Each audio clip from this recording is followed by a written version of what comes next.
What is up? What's going on, you cool cats and kittens? Impromptu Evil Live today. Had the day off of work. Figured I might as well do a live stream. Haven't done one in a while. Not a whole lot of topics going on in the world of movies, music, or video games as far as I'm concerned. So I figured what better time than to talk about some VOD releases that I've been watching over the past couple of months. Really just the past month. And kind of catch up on some short reviews as far as that. I don't have enough time to do full-on reviews for all of them. So I figured, why not? I'm going to just talk about some of these movies. I have 5 of them here. I got Becky, Host, Tax Collector, The Lodge, and The Rental. And then we'll save some time at the end for our regular bullshit. We'll just sit around and do some Q&A and shoot the shit for a while. So hope you guys are doing awesome. Oops, forgot that little logo there. Hope you guys are doing awesome today. Let me see. We got the comment section. Hey, people can see me. That's good. We got Steven Stryker, Mike Schmidt, Guadalupe, Joshua, Kara's in the house. What's up? Dominican Scott, Dale, old reliable Dale is always here. Thank you guys for watching. Somewhat. Let me see here. I was going to say something else. Whoops. What's going on? I like the fact that I can actually put my intro in this now. That makes it a lot easier than going over to another web page and clicking it. So that's cool. A little behind the scenes stuff. So I guess without further ado, guys, we'll just jump into it and start talking about some of these movies. So I'm going to try to go in the order in which I watched them. So that way I kind of move up to the more recent releases. And with that being said, Becky. Old Becky. This is a movie that I saw advertised on Facebook solely because Kevin James is playing a neo-Nazi and a villain. And I watched the trailer and I was like, this movie looks terrible, but I have to watch it. I'm a big fan of The King of Queens and Hitch. Not a whole lot of other things that Kevin James has done in the world of movies that I've loved. I now pronounce you Chuck and Larry. I'm a big fan of too. But a lot of the movies that he's done by himself, like The Zookeeper and stuff like that, not a big fan of. So I was like, sometimes when comedic actors decide to do darker roles, it could be some cool stuff. It could be some crazy stuff. So gave it a shot. By the time I had seen it, a lot of people had already been talking about it, talking it up, saying how cool it was, how great it was. Not the best movie in the world as far as I'm concerned. It was definitely entertaining. It's kind of a Home Alone style setup where you have this girl who's clearly a little bit off the rails, and you insert Kevin James and his 3 or 4 little lackeys, and they're trying to find this treasure box or this key, and they never really tell you what's in the box or what the key goes to.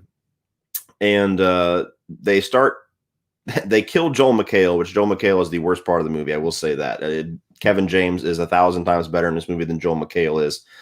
But it's basically this girl who's out in the woods who's doing things to try to mess up the works for Kevin James, and one by one his lackeys get killed in some very bloody and violent ways in a couple of them. And I think the movie succeeds with some of the gore and some of the cool kills. I think that Kevin James can do a role like this, but this role is not necessarily the one that's going to do it for him. I think the writing really held him back. Some of the lines that he had to say was kind of like he couldn't have written anything better for him. But you could tell that there's little shades here where he could do good with that. So you never know. It might be something to where if he gets another chance, if he gets to do something better, he might do a little bit better in a role like this. Like I said, Joel McHale wasn't very good. I didn't really even like the main character, Becky, a whole lot because she's kind of even though you understand the situation because he's bringing his girlfriend along and her mom died, she's kind of a little bitch the whole movie. And as a parent, it's always hard to get on the side of kids like that just have no respect for anyone. So it was a decent enough movie. I think if you can turn your brain off and just watch it knowing that it's not going to be the best thing in the world, but you just kind of have some curiosity of what Kevin James can do, and maybe you like gory kills, there's some fun to be had. But it's a movie where I watched it and I was like, okay, I don't know who was saying this was the best thing ever, but it was decent. So as far as that first one, Becky, stream it somewhere in there. So yeah, decent enough. Moving on from that, I actually watched both of these, ironically enough, whenever I was on my honeymoon, and we were in a cabin. So the setting certainly added to the ambiance they're trying to get with these next two movies. The first one was The Rental. And this was a movie that I had no idea what the premise was. All I knew was that it had the guy from Shameless, Jeremy Allen White. It had Lip in it. I saw Lip in the poster and went, you know what? I want to see Lip in a movie. So I think I rented it, but we watched it. And I walked in cold. Like I said, I didn't even know that Dave Franco was the director. So we walk in cold, and it's a movie that, why is there only 36 views right now? Am I public? I must be public. I must be just catching up. Okay. So I didn't know the plot for it. You walk in, and the first 2/3, 3/4 of this movie is just kind of like a drama, like maybe like shades of a thriller, where you get these two couples. The two guys are brothers, and they're doing this little Airbnb thing in this rich ass house for the weekend. The guy that gives them there is kind of like the cliche, creepy old hermit guy. He's the peanut butter on my penis dude from Halloween 2018. So as soon as I saw him, I was like, oh, no, not this guy. And basically, you could tell very clearly early on that one of the brothers and the girlfriend of the other brother have something going on, whether it's flirtation, whether it's an affair. There's something weird there. And so you get through the movie, and it's basically just how that drama of those two relationships and that maybe affair going on, how that's all going to come to a head in this little Airbnb. And then they find a hidden camera. So then that gets put in there. Is this dude know all of our secrets now? And then out of nowhere, the movie turns into a slasher movie in the last like 15 minutes. If you watch the trailer, maybe you knew that walking in. I did not. So it's a movie where I think all of the acting is really good. I think all four of the main characters are really good. Peanut Butter My Penis Boy, he's not too bad in it either. And I like the fact that the movie doesn't jump right into the easy slasher cliches. It's not just like, it's a setup of to where you watch it, you don't quite know where the movie's going, and it has some surprises along the way for you. So I like that. I think that's actually shot and directed really well, especially after finding out that it was Dave Franco. I was like, okay. That guy clearly picked up some knowledge from his brother. Where the movie fails for me is that you don't really like, aside from maybe you like Lip and you like, I forget her name, Allison Brie. You like Allison Brie and you like Lip. And the other two you just don't like at all. And they're the ones that you focus most of the time on. And so it's hard for you to really root for the other two characters as soon as it turns into a slasher movie. When it does turn into a slasher movie, the kills aren't really that entertaining for a slasher fan. I think that if you had turned the volume up like Becky did in that third act, I think I probably would have liked this movie a lot more, because it would have been like, holy shit, where'd that come from? But it keeps it pretty modest with the kills and the gore and everything like that. And to me, it felt like that movie, The Open House, that came out, it was either a year or two ago on Netflix. It was one of the worst movies that year. It was like somebody watched The Open House and said, I can do that better. And it is better. It is better than that. But the movie never fully got there for me. It never fully got there with the characters. It never fully got there with the story that it initially sets up, because I thought it was obvious where that was going. And then it comes out of nowhere with the slasher stuff. And then that kind of stays, it stays dialed down to about a 3 with how intense that gets. And so it's a movie that I feel like people are either going to love or they're going to be very kind of lukewarm on it, because this got a lot of praise again. Pretty much every one of these movies that I watched, I think expectations ruined it to a degree. Not that I disliked all of them, but every single one of these I was watching online, and everybody's like, oh, it's awesome. It's the best thing. Oh, this is great. And I watch it and I'm like, I don't know. Maybe I'm just cranky because we haven't had theaters in a while. But The Rental, acting really good, directing really good. The story and the slasher stuff kind of disappointed me a little bit. So again, that one I would also give a stream it. The one that I watched the very next day is one that has been out for a while, and I'd heard people talking about, but I'd heard such like opposite reactions where people had it like, so good. And then people were like, oh my God, that I didn't really know what to take of it. Again, didn't know the story, walked into this one blind. And The Lodge Now, the only I knew about the Lodge was the cast. I knew that it had Riley Keough in here, and I knew that it had the kid from It. And beyond that, I didn't really know anything else about it. You could tell from the poster there's some kind of religious aspect to this with the whole cross silhouette.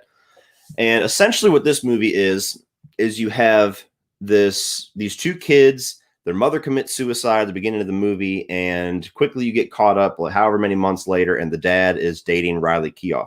Or maybe even engaged, I believe. And he wants to bring her to this lodge that they go to for the holidays to kind of acclimate her into the family. And the kids aren't having that shit.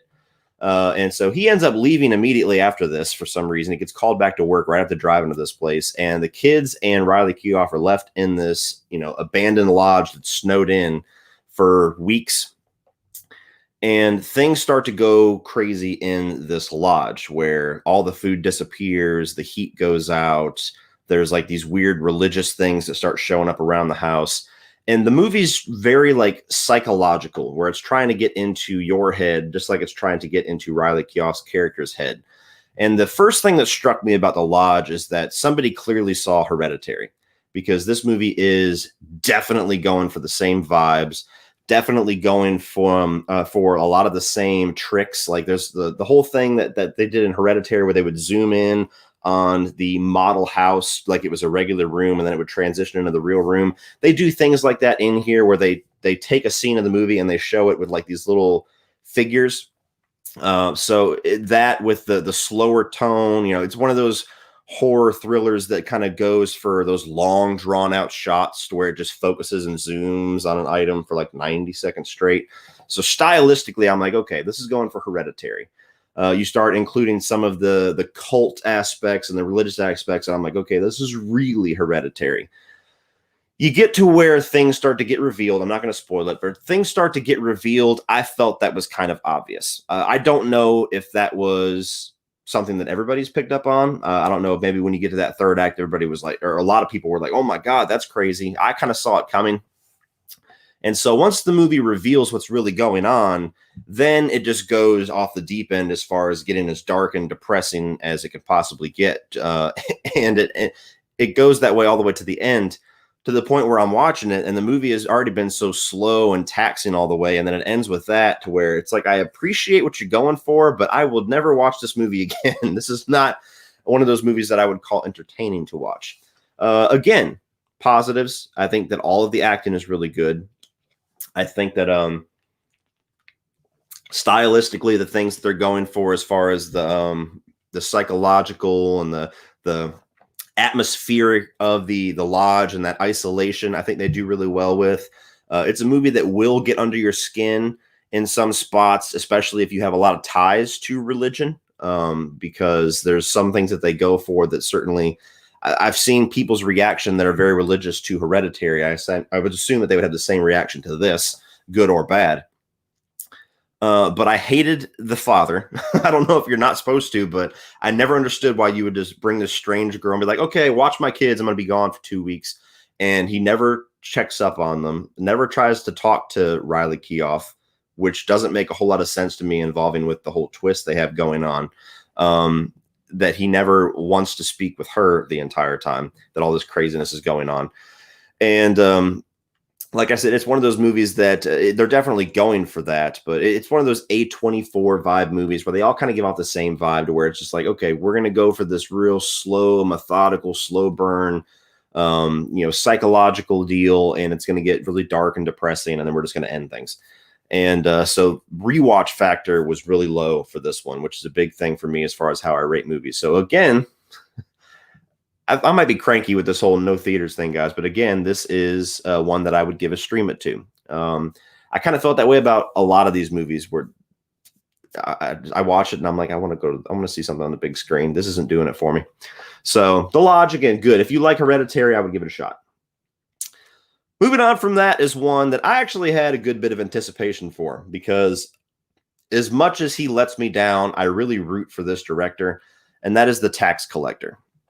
So I didn't know anything about this movie until all of the news reports and everything started circling around about, hey, Shia LaBeouf's going to play this gangster, and he got his whole front of his torso tattooed for this movie, and that what dedication. And it's probably the worst David Ayer movie that I've seen. And that includes Suicide Squad, because at least Suicide Squad, I give a little bit of forgiveness because it's got Batman villains, and I can enjoy that. This might be the most stock, cliche, run-of-the-mills, low-level gangster movie that I've seen in years, which really disappoints me because David Ayer is capable of a lot more. He's very hit and miss. It's not like this guy's got a golden record, but he'll make a movie that I think is incredible, like End of Watch or Fury, and then turn around and make something like this. And it's just like, especially by now with David Ayer, it's kind of like he just keeps going back to the same bag of tricks. He keeps going back and doing the same type of movie, the slow level gangster. He casts some of the same types of people to play side characters. It's the same thematic elements coming into the story. And, South Central LA, and you got the cholos running around. And it's a movie that has absolutely nothing new to offer if you've seen the rest of David Ayer's films, which is disappointing because when you have somebody that's clearly as dedicated as Shia LaBeouf was for this movie, to where he gets into shape, and I'm assuming that was makeup where they had his little cauliflower ears and he gets his whole torso tattooed, which, by the way, they don't even show in the fucking movie. And that cracked me up. You get to see his tattoos for like a split second where he's laying down and it's all muddied by like blood and dirt and everything like that. So it's even like off to the side, but you get this chest tattoo all the way from the top to the bottom and you don't even show it in the movie. It's like when Jared Leto got cut out of Suicide Squad. Hashtag release the Shia cut. I want to see that tattoo. But you have this story where you have whatever the fuck the other main guy's name is. I forget his name. I'll try to look it up while I'm talking. But you have these two characters. You have Shia LaBeouf, who's kind of more the enforcer. And then you have the other guy, who's basically your main character, played by, come on, Bobby Soto, who I've never seen before. So Bobby Soto's character is this kind of low-level collector where he goes around to all these different businesses, collects, the cartel's percentage of that business, and Shia LaBeouf comes around and acts creepy and makes sure that they give him the money. And lo and behold, that life of crime doesn't really pay off, and they get entwined when this new guy comes into town and says, I ain't paying shit, and I'm the new boss. You either bend to me or I'm going to fuck you up. And so you immediately get into that, and the movie from the beginning, you're like, as soon as that plot gets going, you're like, I've seen this before. Is it going to go the same exact direction that all the other movies that this plot point has gone? Yes, it is. I kept waiting for it to do something different. I kept waiting for it to surprise me or excite me. I kept waiting for even just Shia LaBeouf, which was a lot of the reason why I watched it. I'm not a Shia LaBeouf fanatic, but I've grown up with Shia LaBeouf. I think that he's kind of the epitome of Hollywood psycho. A guy that'll tattoo his whole chest for a movie that he doesn't even fucking show it in. That just tells you he's a little nutty, but he can act his ass off. He's playing this enforcer character who acts scary and creepy, and he's got like this eyes where, he takes his glasses off and he's like, look at my eyes, talk to me. And they show these little flashback, like little clips of things that he's done where he's like dragging a body and he's wearing a Breaking Bad suit, like he's going to go saw it up in the bathroom somewhere. But they never actually show him do any of this. They just kind of hint at it. And so the whole movie, I'm waiting for him to be like this badass all of a sudden. I'm waiting for something to go off and he's just going to go psycho and just start cutting people in half or mowing down a bunch of people.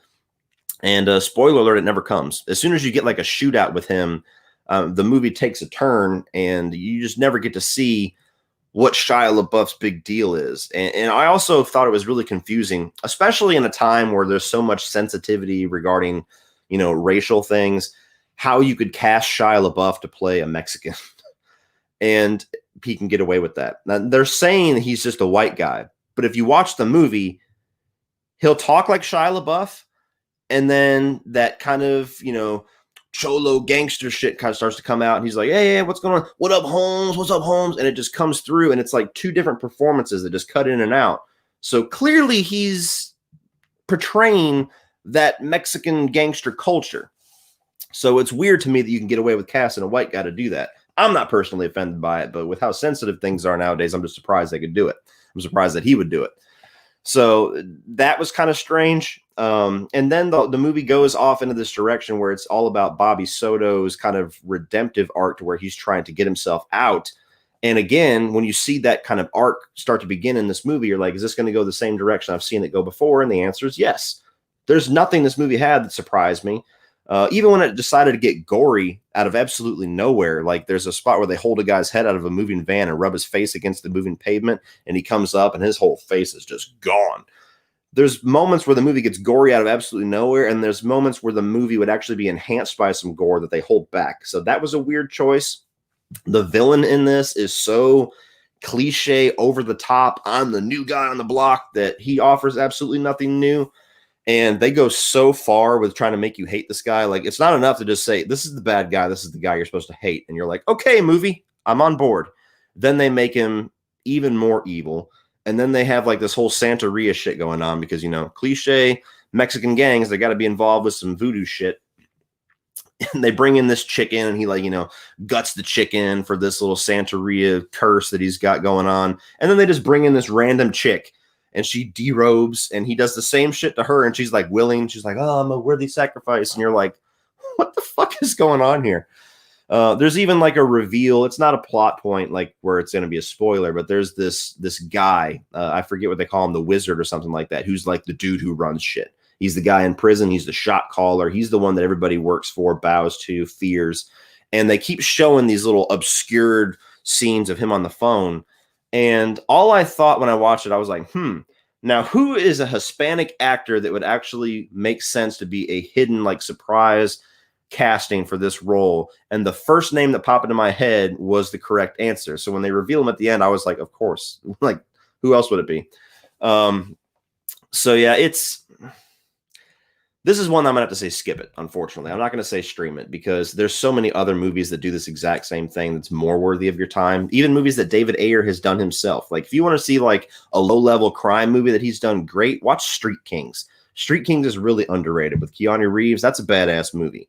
Then you got other movies that he's done like this that everybody knows about. Just The Tax Collector, I watch it and I'm like, all right, David Ayer, no more movies like this, please. You've proven that you can do other things. You did a movie called Fury that was in, what was it, World War II, World War I, where they're in tanks, and it had nothing to do with the Mexican gang culture. And that movie was great, in my opinion, and a lot of people's opinions. So you can do other things. Let's not just go back to the cookie jar with all of this. So, yeah, not a whole lot of good to say aside from, you know, Shia LaBeouf was good. Bobby Soto was good. The movie's shot competently. Beyond that, I watched it and I'm just like, I've seen this movie. I've seen everything that you're doing in this movie before. So not a whole lot of praise for The Tax Collector, unfortunately. I'm going to have to tell you to skip that one.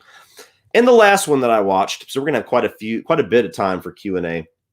The last one that I watched was actually Host. And this is a movie that I had never heard of, and suddenly it started making the rounds on Facebook and the horror community of people saying, hey, this is a really creepy movie, and it was all over Twitter. Like, this movie actually scared the hell out of me, and it's only 50 minutes long. We need to normalize this, and there need to be more horror movies like this. It's unfriended. We've had this. We've done this before. Let me say before, I'm getting off with the negative right away. Let me say positive. The movie is effective. For a low-budget movie that clearly they weren't working with a whole lot, that went straight to Shudder, that was just trying to do this concept, get in and get out, and kind of wrap some COVID-19 stuff into it. The movie's good. The movie does its job. Is there creepy spots in it? Absolutely. It's not the ones where there's jump scares or there's things that you expect. It's more so like when somebody turns the camera and there's something in the background that's nobody acknowledges, that where like you could probably watch the movie one or two times and maybe even miss it. Those are the things that creep me out, where you see it and you're like, did I just see that right? And they don't make a big deal out of it in the movie. Nobody reacts to it. There's no big loud bang or a sound effect. It's just something you have to pay attention to see. That stuff is really cool. As far as the jump scares and, you know, the loud bangs and the found footage cliche scares, the movie does good with them, but they never really scared me. As far as overhyping this, it was the scare factor, where I've seen even tweets where people were like, I haven't slept and all that. I'm like, come on now. Is this the first horror movie you've ever seen? But as far as concept, it's essentially Unfriended, but done in 56, 57 minutes. And if you like Unfriended, if you liked Unfriended Dark Web, you'll like this. I liked the other two Unfriended movies. I'm not a I'm not a found footage fan whatsoever. Most of those movies I despise, but Unfriended for some reason really works for me. And I actually really liked Unfriended Dark Web. So when I watched this, I like this one as well.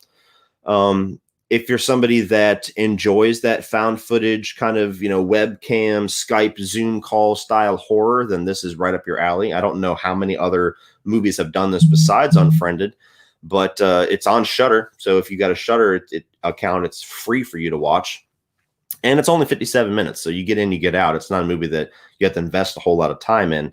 As far as normalizing movies that length or horror movies that length, I don't necessarily think that needs to be a trend that we need to go towards. I don't want to suddenly be, have a slew of hour-long movies thrown at me, but I do think that it should be normalized in a sense where if an independent movie like this comes out and it's only an hour long, nobody freaks out like, oh, what that? They couldn't even make a full-length movie.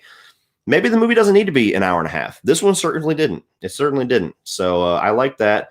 This one I actually would, I'm going to give a high stream it to. I would almost say go out and buy it, but it's free to watch on Shudder. So I actually liked Host probably the most out of all of these. I had the least expectations for it because by the time I walked into it, I'm like, okay, every single VOD movie that I've been talked up on, I haven't loved. So I walked into this one, lowered my expectations, and I enjoyed it for what it was. So if you guys want to check out Host, like I said, it's a Shudder original. It's like, what, $6-7 or something like that. If you go on Amazon and join Shudder, you can even do like a month free. And you can go ahead and check out Host and support an independent film. So I liked it. If you like Unfriended, you'll like it. So that is all of the movies that I had to talk about, guys. We got Becky, we had The Rental, The Lodge, The Tax Collector, and Host. And now, 26 minutes in, I'm going to focus my attention onto you guys. So it's been a while. There's not really a whole lot of other topics. I asked for some topics on Facebook. There weren't really any that I could think that I saw that I could effectively do on a live stream. So if you guys want to throw out some questions, we'll just chit chat for the next 30, 40 minutes or whatever, and talk about whatever you guys want to talk about right now. I am going to double check though while you guys are typing up your questions. I want to make sure that this is actually showing up as live. It's strange to me that there's only 60, 70 people watching. It is live. Okay. Must just be a weird time. And I'm also talking about movies that are a little bit old. Let's see here. Cody, what's your thoughts on Your Next? I really like Your Next. It's a movie that I didn't know a whole lot about it going in, and it pulls the rug out from underneath you pretty quickly and shows you what the real concept of the movie is with this badass chick who's just going to start tearing into everybody. And I really liked her as a character. She made my top 10 Final Girls video, if you saw that. And for a home invasion movie, it's pretty cool. Hey, Padres in the house. Thank you, Dad.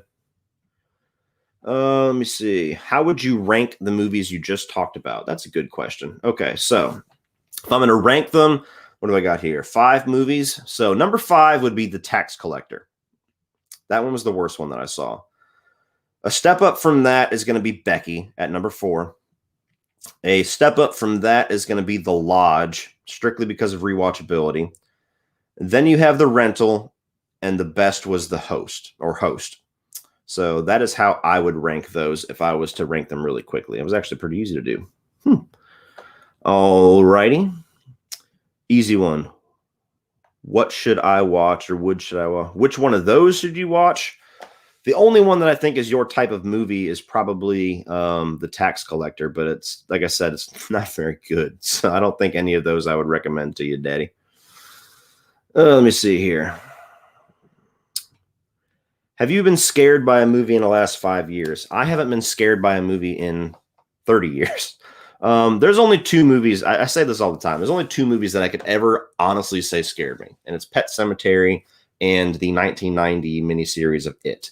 Those are the only 2 movies from the cradle until now that have ever genuinely got to me where I had nightmares or was, freaked out to watch it or I couldn't quite watch it alone.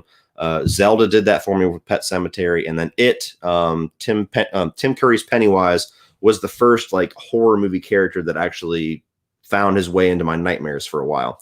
So those are it, really. I've never really been scared by any movies. Are there movies that can creep you out, get under your skin, and kind of make you jump once in a while? Sure. But there's never a movie where I watch it and I'm like, I'm scared right now. Like, I don't know if I can watch the rest of this, or I don't know if I can watch it again. I've never had that happen. Even when I was young, when I'm 4 years old watching Chucky and Freddy and shit, I just always had fun with it. I was never scared. So, yeah, no. I'm the wrong person to ask what movie is scary right now. Let me see. Oh, I see somebody asking about something. Are you going to watch the Joe Bob Summer Special tonight? I will be honest with you, for somebody who's so deep into the horror community, I have never really heard of Joe Bob Briggs until this year, and I'm still not quite sure what exactly his show is. Is it?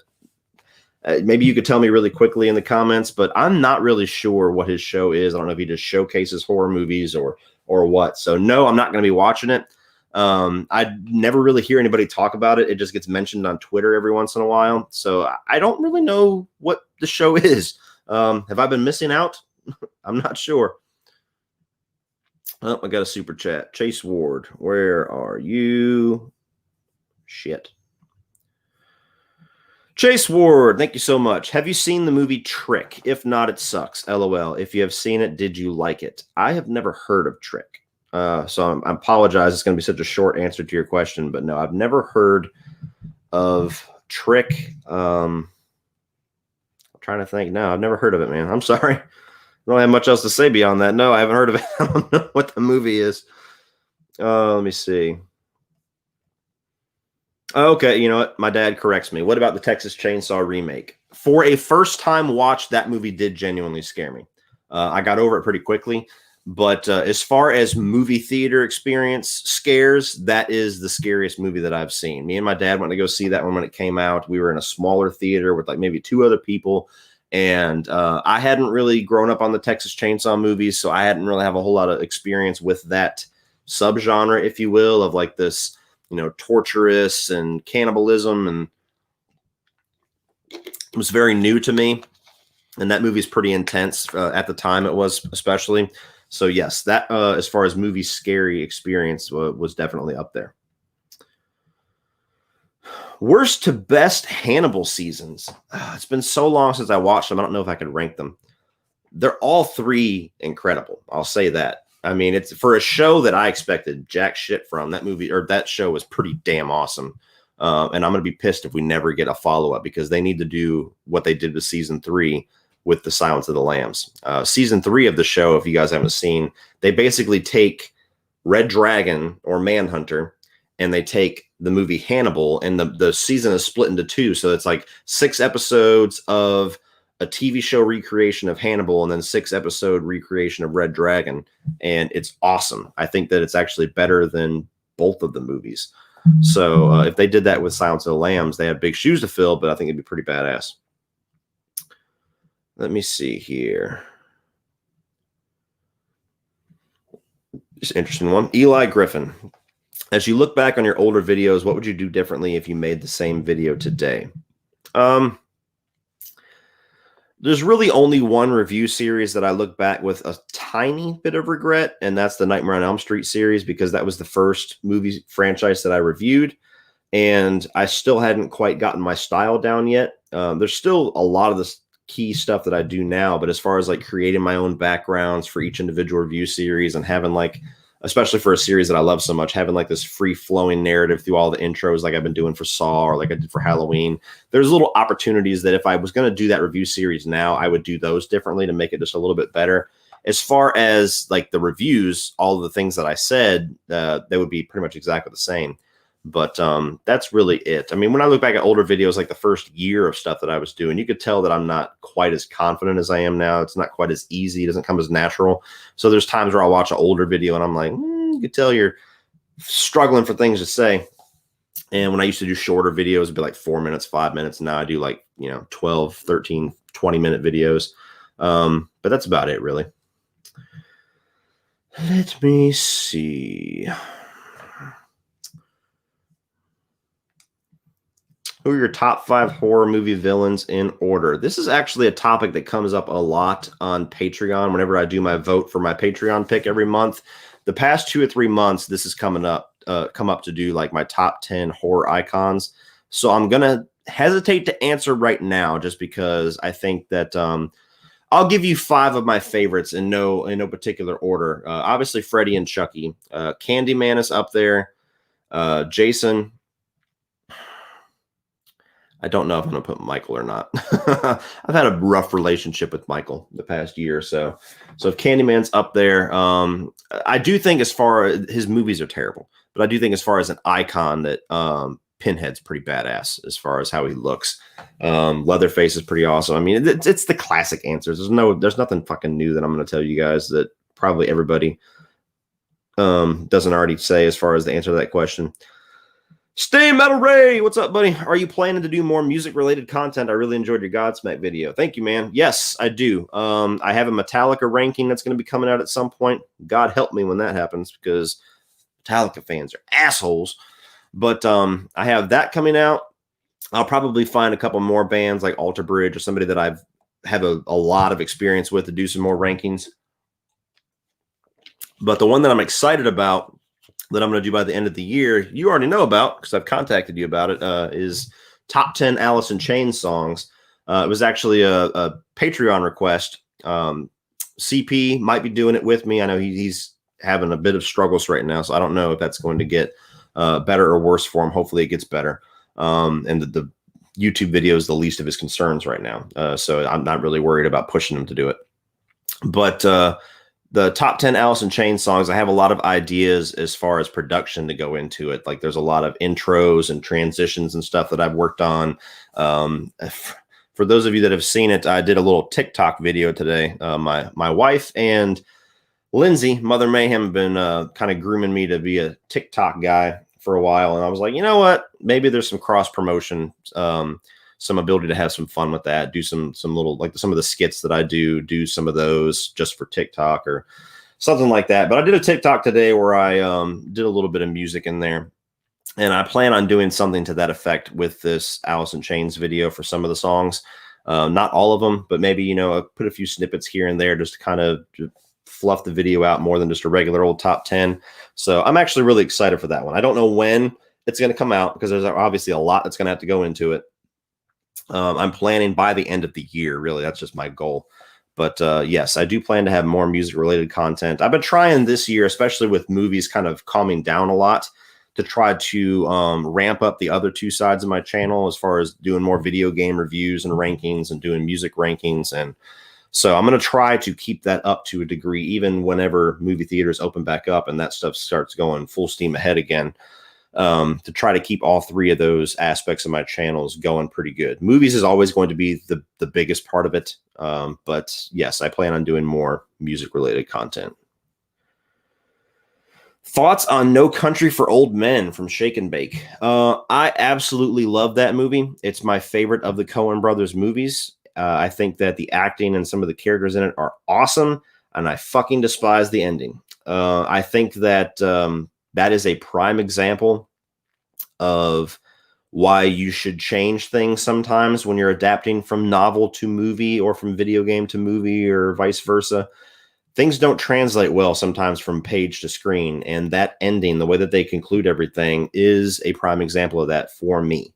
You're going to have people that love the book that are going to call blasphemy and say, no, you can't change a single line. But for me, the way that they have essentially the climax of that film happen off screen is it's so anti-movie that I don't give a shit if it's the Coen brothers or not. It's wrong. You don't do that. A lot of people are going to call bullshit because they're Coen brothers are like movie royalty. Don't question the Coen brothers. Well, I'm questioning the Coen brothers. Don't fucking do that. So I absolutely love that movie, but every time I get to the end, I'm like, why? Let's see here. What do we got? Top 5 TV shows and movies of all time. Movies would be too hard. I will do TV shows, though. Breaking Bad's obviously one. And then from there, it's really in no particular order. You have The Shield, Supernatural. I love King of Queens for TV sitcoms. Banshee is a badass show if you've never seen that. What other shows have I like watched start to finish? It's a hard one on the spot. We'll go with those. That's 5, right? Yeah, that's 5. I might be missing one, but yeah, off the top of my head.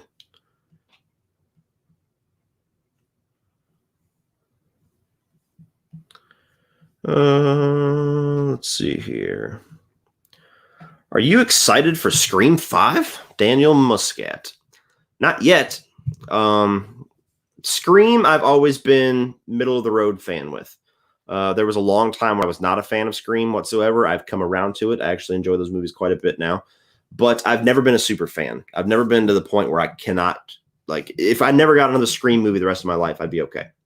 I would want one, but there's a lot of factors up in the air that concern me about a Scream 5. One is the obvious one. Wes Craven's not with us anymore. So what does that mean? I don't believe that Kevin Williamson is returning to write. So the one movie in this franchise that he did not write is Scream 3, which is clearly the worst. Still not too bad of a movie. But without him writing, is it going to be Scream? And aside from that, Scream has always been a movie series that focuses on commenting on the current state of horror, to where, you know, in the 90s, it was commenting on old 80s slashers. And then you got to like Scream 2 and it was talking about sequels. Scream 3 was playing on trilogies. Scream 4 was talking about remakes and the remake craze of the 2000s. You get to Scream 5, what the fuck are we going to comment on? Yeah, I mean, what's going on in the world of horror right now or recently that's worth commenting on? That's something new, that they're getting a little bit more critical acclaim nowadays. I mean, that's about it. So I don't know, aside from just if you just pull Ghostface out of a hat and he's going after these characters again, and it's just a regular old slasher movie, I don't know what you're going to do. And then if you do that, it's not really Scream, is it? Aside from that, I will be excited on the fact that it's been a while. It is a little bit nerve-wracking to know that Wes Craven and Kevin Williamson aren't going to be the creative team with it, but it's also a little bit of optimism that maybe a new team will give it some fresh life, looking at the optimistic side of things. And they have the directors of Ready or Not, which I thought was a really good movie. So there's some things going for it, but I have not seen enough from it yet to really get excited. All we know about it is that the directors, who's not going to be involved with it, and that they have David Arquette and Courtney Cox signed back on right now. So I don't know. When I see a trailer, I'll be able to answer that question.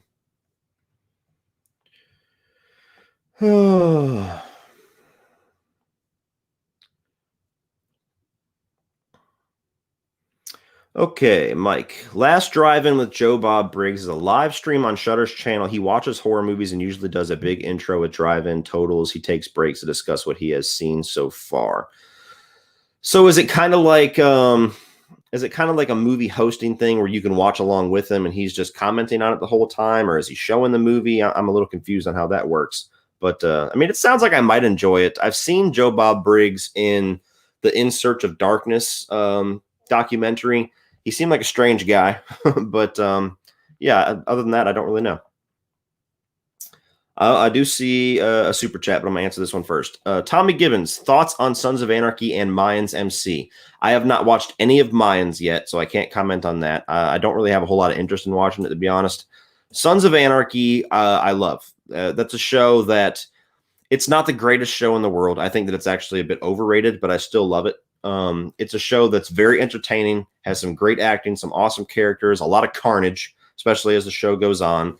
The writing's a little cheesy sometimes. It's definitely a bit melodramatic here and there, but it's up there. Like if I was doing top 10 shows of all time, it would be on that list. I don't know if it makes top 5 or not, but yeah, Sons of Anarchy is really good.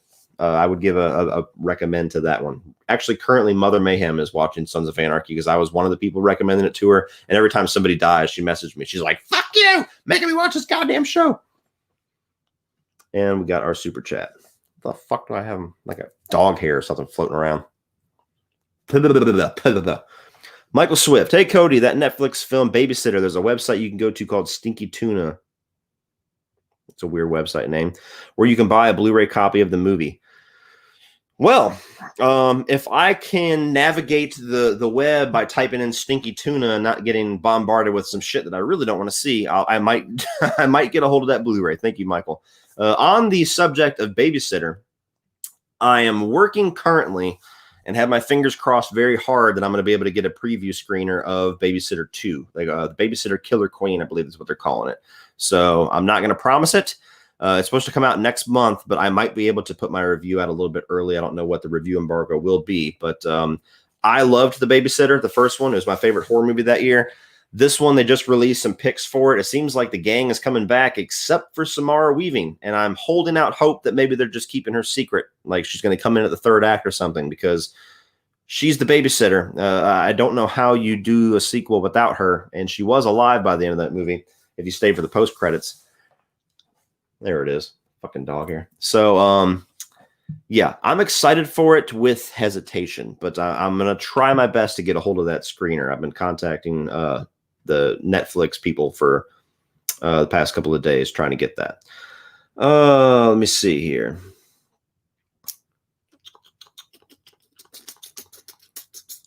Mike, yes, that's how it is. Usually has guests on it tonight. He has Adam Green, Kane Hodder, and Felissa Rose. Well, that's a lineup. Cool. I might watch it sometime. I don't know. What do you think of Anthony Michael Hall being cast in Halloween Kills? Could not care less, honestly. I like Anthony Michael Hall. Obviously, he's really big in the 80s, but I even like some of the stuff he's done as an adult. I just have no interest in Halloween Kills. I'm so burnt out both on the Halloween franchise that I just don't care. I'm actually glad we're going to have another year before that movie comes out. Just to the small glimmer of hope that I have that people will just simmer down a bit and not talk about every tiny little thing. Like there's so many, and I don't mean this as disrespect, because some of these channels I am friends with, but if I'm being honest, there are so many YouTube channels out there that hinge themselves on Halloween stuff, Halloween news, Halloween trailers, Halloween synopsis, Halloween what ifs, Halloween commentaries. And it's just fucking constant on my feed, in the community that I'm in, on Twitter, on Facebook, that I'm just tired. I'm tired of seeing it. I'm tired of talking about it. They'll release a fucking still image and we'll get 19 people posting videos about it. And so what did I think whenever, even before all this, when Anthony Michael was cast? Okay, cool. Playing Tommy Doyle, whatever. Yeah, that's going to be my answer for most Halloween stuff. It's whatever. All right. Are you going to the theaters when they open next week? Peninsula and Unhinged both come out. I don't know if theaters local to me are opening up. I think they're only doing that select. And I'm not sure. I'm really not sure. I don't think. Here's the thing. I live in Georgia, and I live in, near the coast and everything. And I live in a community where people don't really seem to take this COVID thing very seriously down here. I mean, you'll walk into Walmart, you'll see about 30% of people with masks. And I'm not the best at wearing masks, so I don't mean to be hypocritical. I always wear them into stores. At work, I'm not the best at wearing them because they shove us all into like a fucking can of tuna, all up into each other while we're on this plane anyway. So it's like, okay, if this dude's got it, I fucking got it, whether I got a mask on or not. That's my maybe wrong rationalization for that. But I live in a community where people still go to the beach, people still go to restaurants, people still go anywhere. So when the theaters open up, it's going to be packed. It's not going to be, whatever, they can rearrange it where they only have half capacity or whatever, but whatever the max allowed is probably going to be what it's going to have. And so I don't know if I want to take that risk or not, because I do take COVID seriously. I don't think that it's necessarily as dire as maybe the media has portrayed it, but I definitely believe it. And I definitely think it's a concern to be had. And I definitely don't want it myself or to bring it home to my family. And I don't think a movie is worth taking that risk for. So, I mean, Peninsula and Unhinged are both movies that is not going to get me to the theater. If they were saying, hey, Tenet's coming out next week, it would be a harder decision, but I probably still would err on the side of caution and be like, no. Or I might, drive by the theater on day one and see what it looks like and make my decision from there. If I can sit off away from everybody and wear my mask and watch my movie and be good, then I probably would do it. But I don't want to walk into the theater and be like shoulder to shoulder with everybody. Hey, it's been a while. So I don't know. I don't know how to answer that question just yet. Not for Peninsula and Unhinged, I can tell you that much. I still haven't even seen Train to Busan. So I don't have any reason to go see Peninsula just yet. Let me see. Would New Mutants be a movie you'd be willing to see in theaters? No. They need to just drop that thing on VOD. I don't know why they're still dicking around with that with the theater release. Like, anybody, honestly, has been clamoring for New Mutants. The movie looked cool when they first announced it.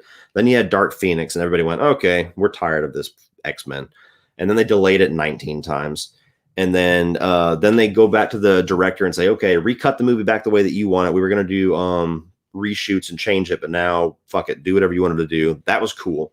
Because it's like, oh, good. Then the first trailer is what we're going to see. That's what the movie I wanted to see anyway. I have a feeling that after Milan drops and they see the fail or success of that, they might do the same thing with New Mutants. I don't know why they haven't already done it. I think New Mutants actually would have been probably a better litmus test than Mulan. But no, that's not a movie that I would rush out to theater to see either, because it's whatever at this point. I believe I missed a super chat. Where did you go? Tom Roberts. Would you ever do a top 10 movies on Shudder? I never know what to watch on there. If I was sponsored by Shudder, I would. It's a little bit weird to do this promotion for a company without some kind of sponsorship. That might sound greedy, but it's just it wouldn't draw a whole lot of views. Because it's not really a topic that people are searching for a whole lot. It's not something that's current, like Shudder just opened. Like when Disney Plus came out, you could do a top 10 whatever on Disney Plus, and people are searching the shit out of it. That would be something that would only make sense if it was like a sponsored video. But never say never. You know, if I get hard up for material, I might look at Shudder and be like, top 10 underrated movies you can check out on Shudder. Let me see.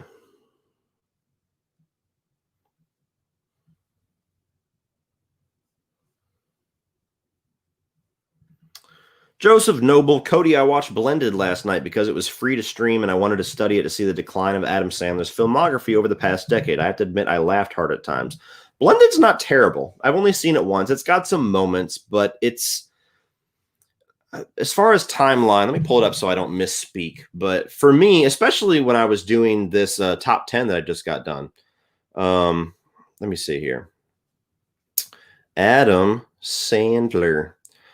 When I was doing this top 10, I was like, it might be hard to find top 10. And then I started going through these movies and I'm like, shit, I might be able to do a top 20. Adam Sandler's done a lot of really good movies, but it was all his early stuff from like the 90s through to the mid 2000s is like basically start to finish all movies that I really like, almost without a hitch. So let me go through filmography here. So yeah, pretty much after Airheads, everything is a movie that I like. And then it all changed for me personally with Zohan. You Don't Mess with the Zohan. So that was 2008. That was after I graduated high school, went to college, because I remember watching it in my dorm, or my apartment, I should say. So You Don't Mess with the Zohan comes out in 2008. And there's people that actually really like that movie. And that movie, again, it has funny spots to it. But that was the first Adam Sandler movie that I watched, and I went, didn't love that. And basically from then until today, it's been rough. So you got You Don't Mess with the Zohan. Bedtime Stories, that's more geared towards kids. Never saw it, never heard anything overly great about it, but it's not really a movie for his audience necessarily. Funny People is one of those kind of mixed movies where you get people that really like it, people that don't really like it. For me, it's good. It's not as good as it could be. It's a little long in the tooth. But Funny People is pretty good. I hated Grown Ups. I went to go see that movie with a friend drunk. And even drunk, the movie was like, this is not funny. And we left early. So Grown Ups, and I've watched it since then. Again, there's funny parts in pretty much every Adam Sandler movie, even the bad ones. There's moments that I will laugh. But overall, I'm like, this is stupid. Grown Ups 2, never gave it a chance. The Hotel Transylvania movie is pretty good. So then you have Blended. Again, decent. Just before that, actually, you had Just Go With It with Jennifer Aniston. Again, decent. Jack and Jill. Bleh. Pixels. Bleh. And then you have the Netflix era of Adam Sandler, which has basically been universal shit for the ones that I've seen. Never bothered with Ridiculous Six, but everybody said it was god-awful. I did watch, what the hell was it? The Do-Over, the one with him and David Spade. Terrible. I heard that the murder mystery was pretty decent, and then you have Uncut Gems. So I mean, like, it's this weird trajectory that his career went, where he was like the man as far as comedies. If you liked his style of comedy, and then you hit this era at 2008, and then it's just like, and yeah, his career's never quite recovered, because I feel like with his signature stuff, the Happy Madison stuff, the comedies, he doesn't really put forth the effort, or he's not selective enough. It's almost like he does it just, it's easy, whatever, we'll just fucking do this movie. And you don't really feel the heart. You don't really feel the passion there. Maybe I'm wrong. When you watch movies like Big Daddy, when you watch movies like Wedding Singer, you feel this passion there. You feel like this heart is in the script, and there was some TLC given to it, and there was actually some love put into this. When you watch something like anything that he's done for Netflix, it's just like, oh, so this was just a script that was sitting around. They said, hey, we'll put Adam Sandler's face on it. People will watch it. So yeah, I don't know. I blended. I'm on an Adam Sandler kick right now, because I did this top 10 video. So I've been watching a lot of his classic movies. I plan on watching a couple of movies like Blended and Just Go With It that I've only seen once, to give it another shot. So there's going to be some of them that I'll give another shot, and I might actually come around to. Maybe Zohan. Maybe I'll come around to that a bit. But yeah, interesting career. Interesting career. Let's see. There's another super chat I see pop up. Where are you at? I see it. Michael Swift. When you search on Google, just put in the Babysitter Blu-ray Stinky Tuna. It should come up. If you need help, I'll just send you a picture on Facebook so you know what to go to when you search it. Awesome. Go ahead and do that for me, man. I appreciate it.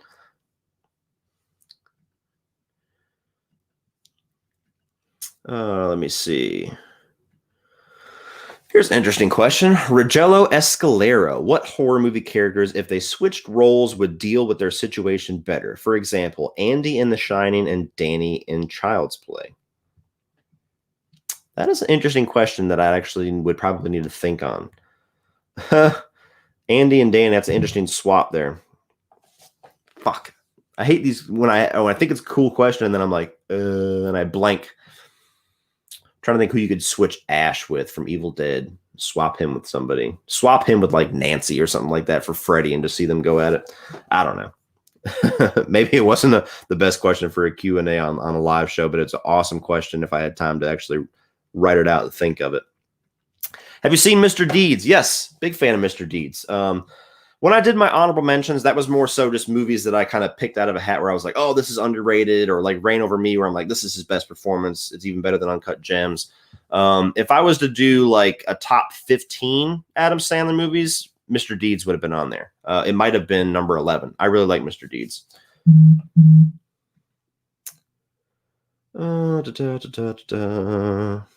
Are you going to get Invisible Man Steelbook? It's on Best Buy's website. No, I've already got the 4K. So I'm not really somebody that rebuys just for a Steelbook, unless it's like a really badass Steelbook, or if it's a 4K upgrade that's in a Steelbook.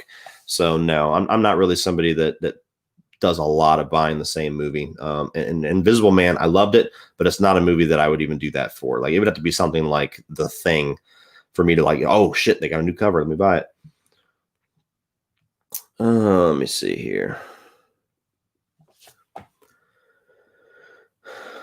What is the best band that you have seen live?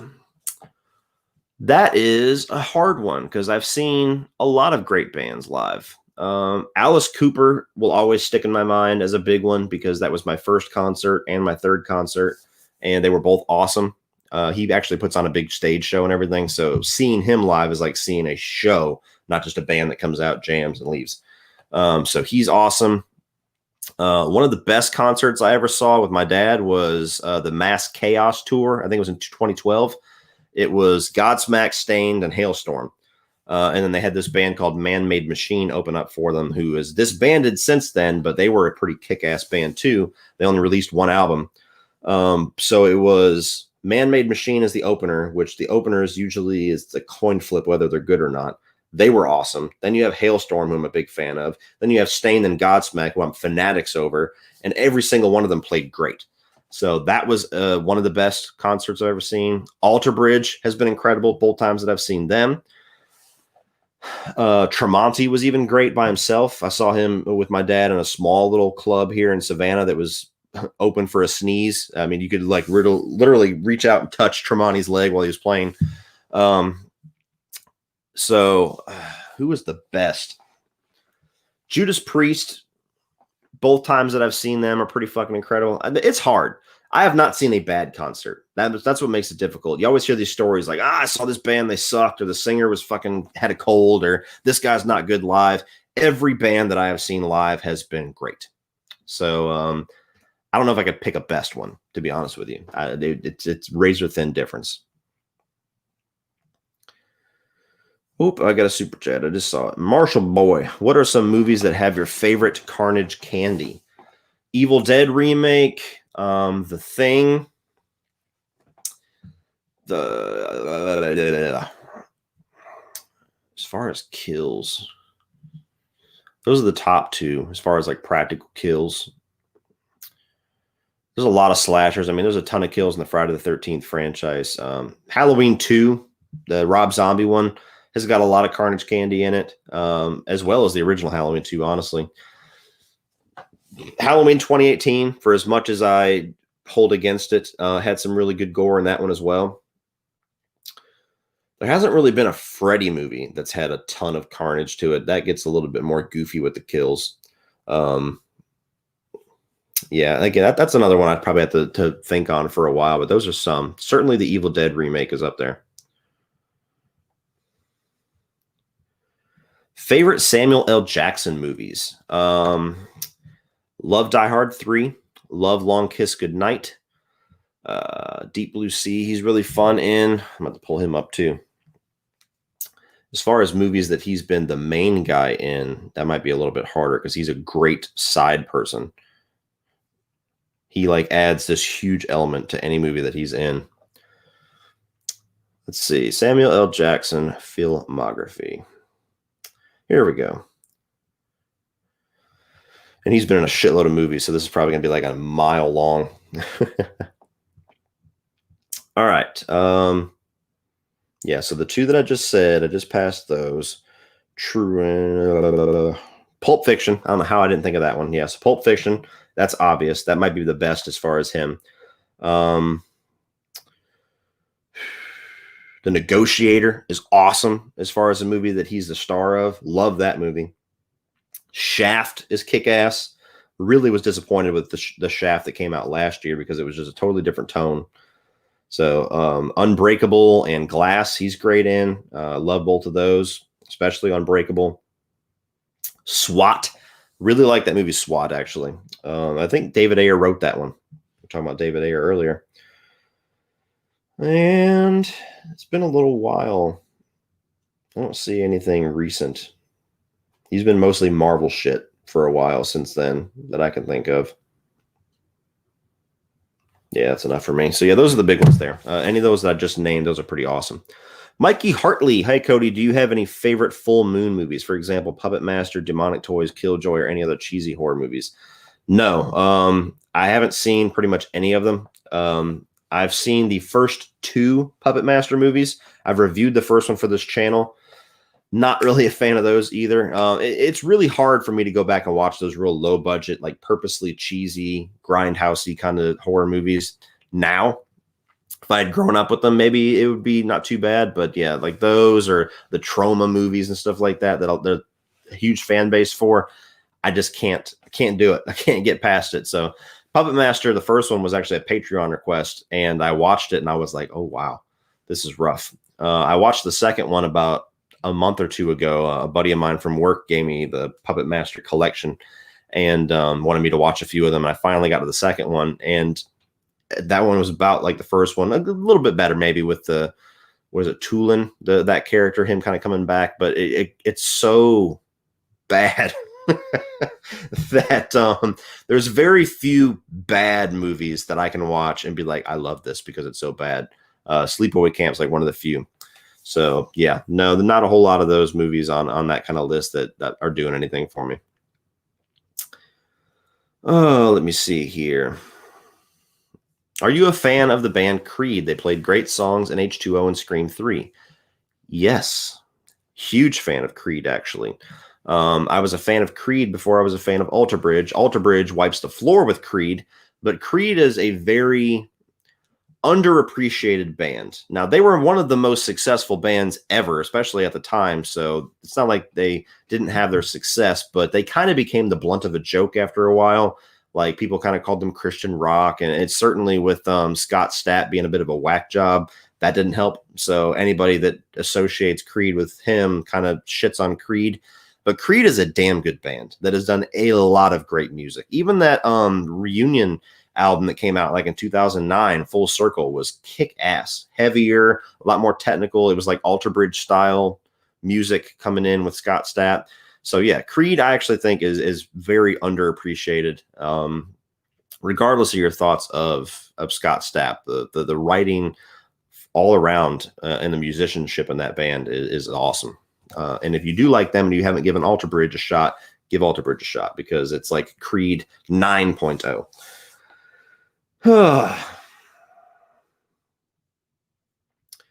Would you want a Mike Ehrmantraut TV series? Well, that's basically what Better Call Saul is, honestly. It's like half Saul and half Mike's TV show.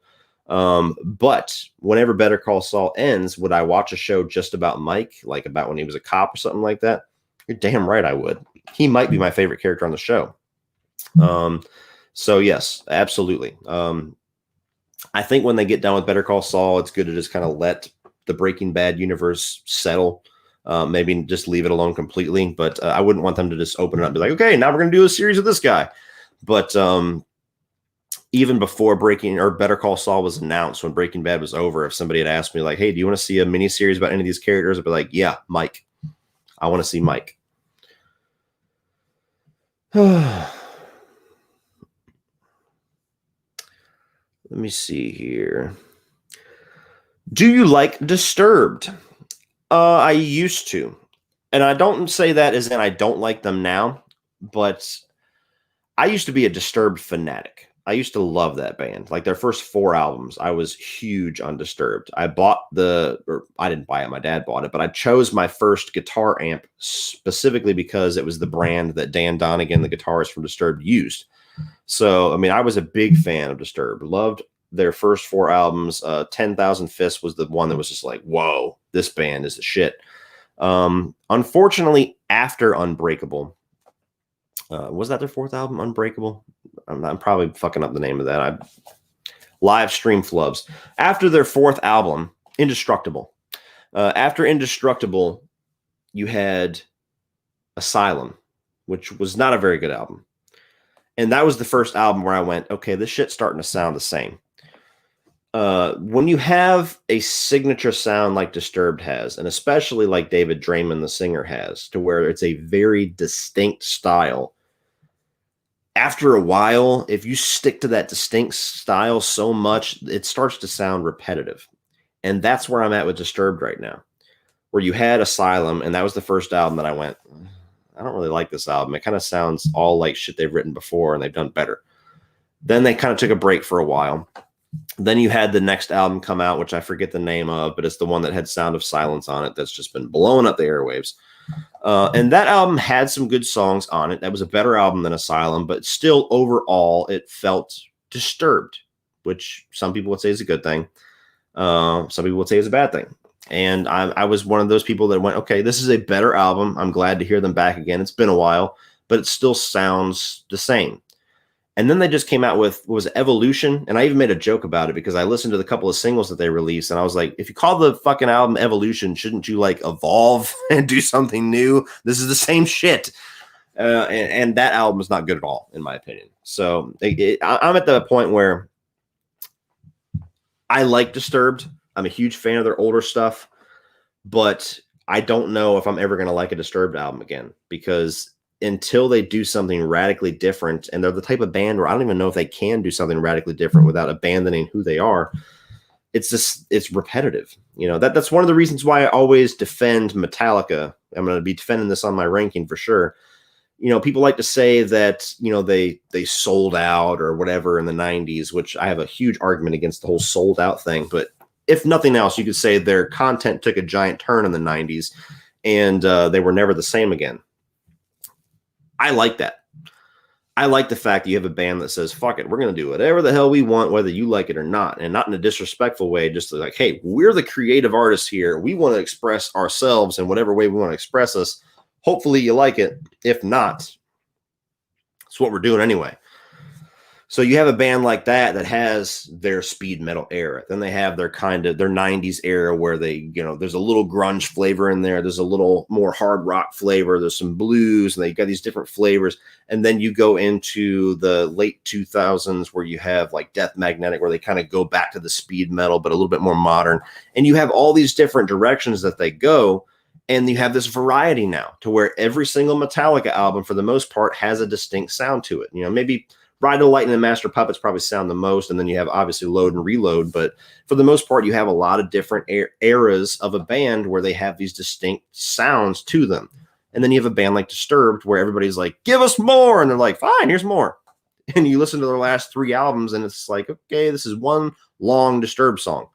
So I'm somebody that I like variety. Don't abandon who you are too much. I mean, and sometimes variety might not be what I end up wanting. Like Stone Sour. I'm a gigantic fan of Stone Sour. Their last album was very experimental and different and went for a lot of different sounds. And that's probably my least favorite Stone Sour album, but I still love the fact that they did it. I love the fact that I don't have House of Golden Bones Part 3. So that's just who I am. I'm somebody that I don't want you to do the same shit over and over again. I want some different. I want some change. I have a few super chats I know I missed. Andrew L. Have to watch a replay. Hope you're doing well. Thank you, Andrew. Thank you so much. Yes, I'm doing very well. Let me see here. Michael Swift back again. I just sent you a picture on Facebook because I don't know how much longer it will be available. All right. Thank you so much, Michael. I will check it out as soon as I'm done with the live stream. Hopefully I'm not too late. Chase Ward, if you're stuck on an island and the only way off is to watch one of these movies, which would you pick? Jeepers Creepers 3 or The Bye-Bye Man? Probably The Bye-Bye Man, just because I've seen Jeepers Creepers 3 twice. And The Bye-Bye Man was like so bad that it was almost like you could make fun of it the whole time. Where Jeepers Creepers 3, it was heartbreaking because I loved the first one. Victor Salva aside, I know fucking Victor Salva. I know all the shit with him. When you say you love Jeepers Creepers, people like to joke, oh, so you support that guy? No, I'm just saying I love the movie. So Jeepers Creepers 3 is heartbreaking, like a shitty sequel to a movie that I really like. The Bye-Bye Man is just an original, stupid-ass, fucked-up thing that I can watch and be like, how did this happen? So, yeah, the Bye-Bye Man would definitely get me off the island. This is no offense to you, 1534, but I am sick of this question. I get this question all the time, and I've never answered it because I'm so sick of it. So I'm going to answer it definitively here. So hopefully everybody that wants this question answered can watch this video and stop asking me. Freddy's Dead or Seed of Chucky? Well, when I've said numerous times that Freddy's Dead is my least favorite movie of all time, that includes over Seed of Chucky. So as shitty as Seed of Chucky is, there's at least moments in Seed of Chucky that I enjoy. And the fact that Chucky is still Chucky in that movie. So Freddy's Dead I won't say by far, but by a chunk is worse. So I would rather watch Seed of Chucky over Freddy's Dead.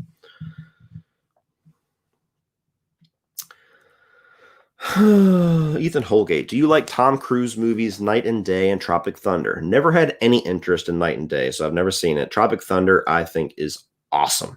I think it's hilarious. I think that it's even more hilarious that people try to be offended about it nowadays and try to cancel Robert Downey Jr. But Tom Cruise was maybe the best part of the movie in that like secret role of Les Grossman. He is awesome in Tropic Thunder. Fucking hilarious. Thoughts on the band Device? It sounds like Disturbed. This was a little standalone thing that David Draymond did while Disturbed was on hiatus in between Asylum and whatever their fifth album or their sixth album was.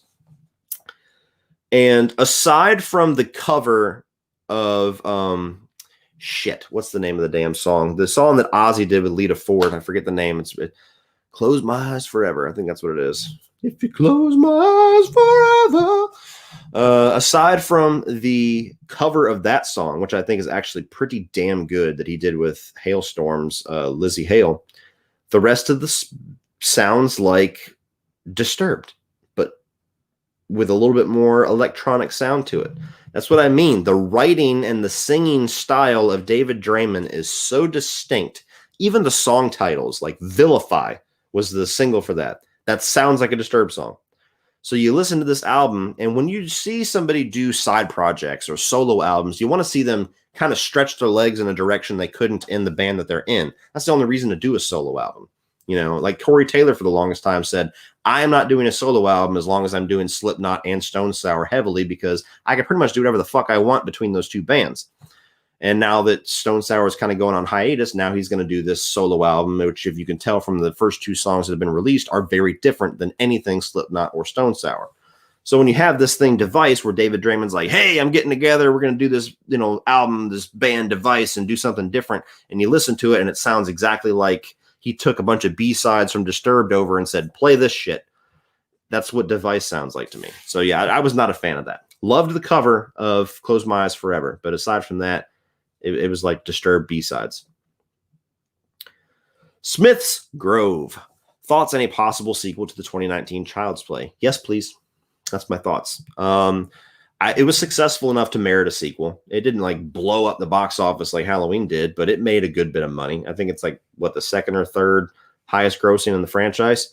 They've made enough money. There's enough left in that concept where I think that they could learn from their mistakes, i.e. the design of the doll, and make an even better sequel. And I think that people over time are going to watch that Child's Play remake. A lot of the haters, a lot of the hashtag Team Mancini people that just didn't want to give it a chance will give it a chance, and more people will like it. I've talked to more people that liked that movie, that were surprised by it, than people that hated it. And a lot of the people that hated it follow it up by, that's not my Chucky, or, you know, it's not Mancini, I don't want anything to do with it. So it's hard for me to even take those people serious. It's like, did you even watch it with a full open mind, or did you watch it wanting to hate it? So yes, I want a sequel to the 2019 Child's Play. I've seen this question a couple times, buddy. Never seen it that I know of. The Forsaken, I have no memory of it. So even if I have seen it, I can't comment on it. Thank you for your question. Let me see. Least favorite horror franchise? Probably, I mean, I haven't even seen all of them. Probably Hellraiser. I've seen the first 4 Hellraisers, and that has given me enough of an idea of where things are headed. When you say universally, everybody's like, yeah, from here it just gets worse. The first Hellraiser is badass.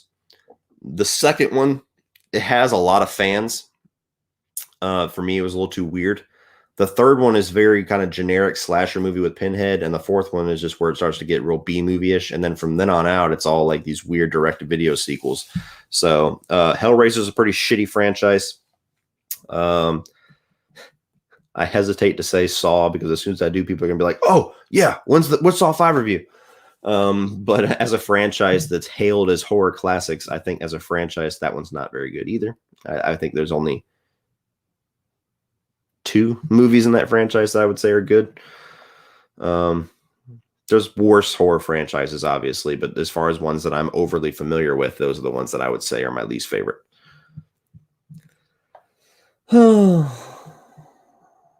Let me see here.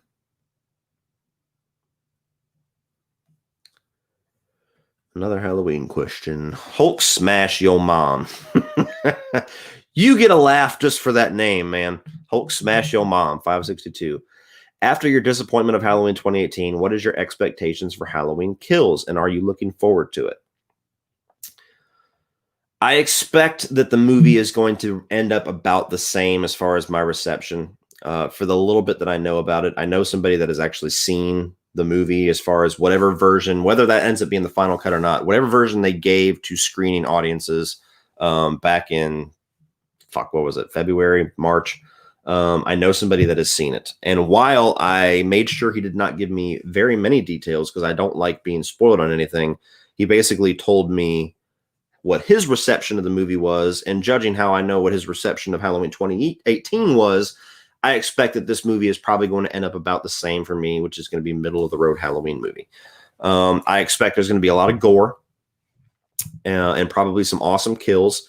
I expect that Michael's probably going to be really good. Like I said, James Jude Courtney is awesome. And I'm glad that he's back. He might end up being my favorite Myers by the time this whole thing is over with. I expect the humor to probably be either gotten rid of completely or ramped up. I don't think it's going to be about the same. I think they're either going to say, okay, no humor in this one, people didn't like it, or they're going to be like, okay, we need to try really hard on the humor this time, and they're going to put more into it by like a reverse effect of that criticism. And I expect to not give a shit about any of the characters in it, because by the way that they ended Halloween 2018, I don't give a shit about any of the characters that are in it. Maybe the movie will surprise me. I don't know. And then, are you looking forward to it? No. I'm not saying that I won't see it, because I will. I mean, if it was opening, I would see it day one, regardless. Not only because of my curiosity, but because I do love slasher movies. I do want to love the Halloween franchise, despite all of the crazy negativity that I've had surrounding it. And I do want the movie to be good. I would love nothing more than to walk out of Halloween Kills and to turn the camera on and say, that's what the fuck I'm talking about. That's what I want. I just don't think it's going to happen. But no, I talked about it earlier. Are you looking forward to it? I'm kind of tired of people talking about it to death ever since Halloween 2018. Like the year prior to Halloween 2018, when I was in Killer Flicks and when I ran in certain circles, it was like Halloween day to night, 24/7, all the fucking time. Everyone, Halloween. And even before Halloween 2018 came out, I was like, fucking Christ, enough. And after the movie came out, it got even worse. Then they announced Halloween Kills and Halloween Ends, and it just fucking whoosh, just ramps up into oblivion. Let me see.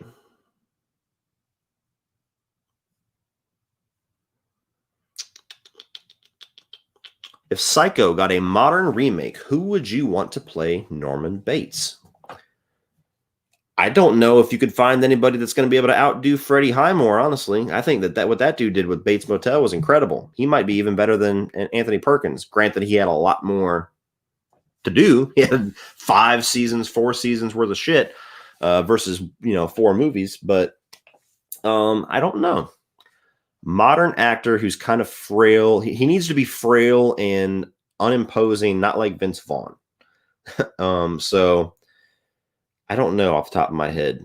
Maybe almost somebody like Tom Holland. Not now Tom Holland, but maybe like 10 years from now Tom Holland. Somebody with that kind of smaller frame where you look at him and you're like, bitch, I can take you out. But somebody like that, to where he can play that character the way that it was intended, to where you walk in, he's unimposing, he looks non-threatening as hell, and then you pull that whole twist. But if with that being said, I don't think they're ever going to do a modern remake of Psycho, because how do you remake Psycho? I mean, they tried the easy way, which is do exactly the same shit again.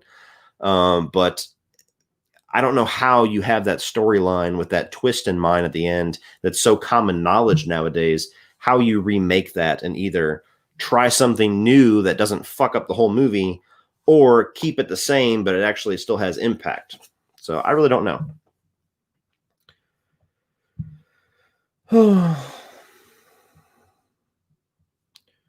Spyro the Dragon fan. Hey, Cody, what are your opinions on Predator Hunting Grounds? I've actually never played it. I'm not really a big multiplayer online kind of gamer. I'm more of a kind of an antisocial gamer, actually. I like all single player stuff. I like stories. I like campaigns. I like being able to go off on my own and experience a game. Very few times have I really gotten into a multiplayer game. So it looks kind of cool, but I haven't really heard anybody going nuts about it either. So I don't really know what the reception has been. That seems like a concept that would be pretty cool, and then it would probably get old fast. But I'm just guessing. Thank you for giving your honest review and not jumping on Halloween hype. Well, thank you so much. It's crazy how little people actually value honesty, because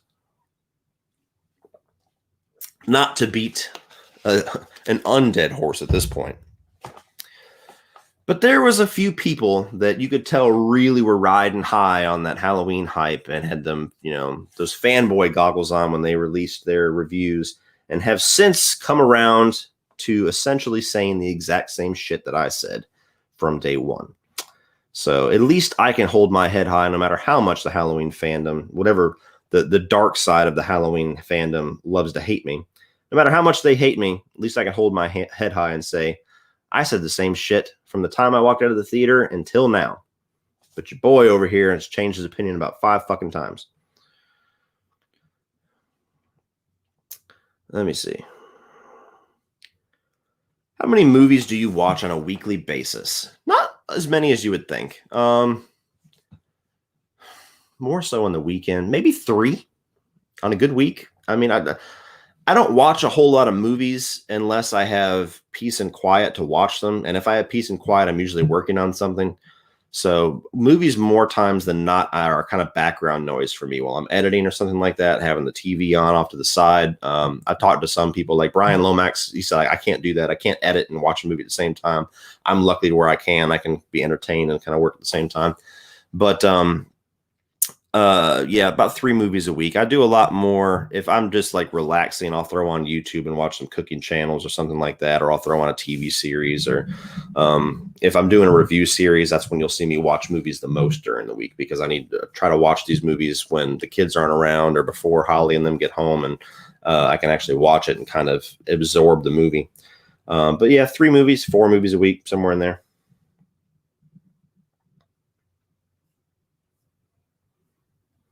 Let me see. Oh, super chat. Matthew Rieger. Hey, Cody, I love your content, man. I just watched Never Hike Alone and loved it. What is another indie film you'd recommend, if any?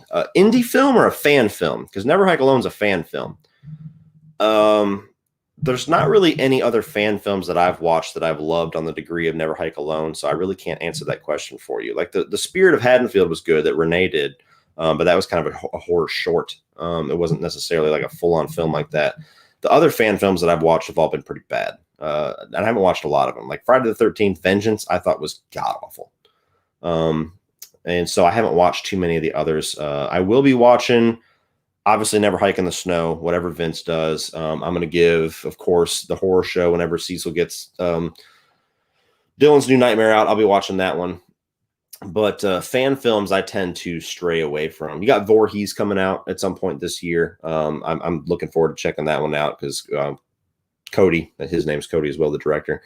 Cody's talked with me quite a bit throughout the whole production of that movie, so we got a bit of a relationship. So I definitely want to check his movie out. But yeah, I can't really recommend any other fan films that I've seen that are on the level of Never Hike Alone. What's another indie film? Off the top of my head, I can't really think of that either, because I've given a lot of like, go watch my top 10 horror hidden gems. There's quite a few indie films on there. What do you think of the Gears of War game series? Well, actually, I don't have the photo. I was going to pop a thumbnail up there. I do have plans in place to do a ranking, but I do like the Gears of War franchise. That's one of the very few, maybe the only Microsoft franchise that actually gets me to buy Xboxes anymore is the Gears of War franchise. I loved the first one. I especially loved the third one. The second one's good too, but like the first one was like, damn, this is cool. And the third one was one where they just kind of got everything right. I'm in the middle right now, somewhere about 2/3 of the way through Gears 5. It's a game that it's not holding my attention as much. I'm enjoying it, but I'm getting it and like I'll play it for a couple of hours and then I'll go a couple of weeks without playing it. So I haven't finished that one yet. But overall, I do like the series, and I will be doing a ranking whenever the hell I finish Gears 5. Have you seen Friday the 13th Vengeance? For a fan film, it's actually not that bad. Harry Manfredini actually came back to do the score, and CJ Graham is in it, though he isn't Jason. I respect your opinion, but I thought it was garbage. I just got done saying it, but I'll elaborate since we're talking about it. Yeah, there was Friday the 13th Vengeance. Felt like they had about 5 different scripts for Friday the 13th fan films and decided to do all of them at once.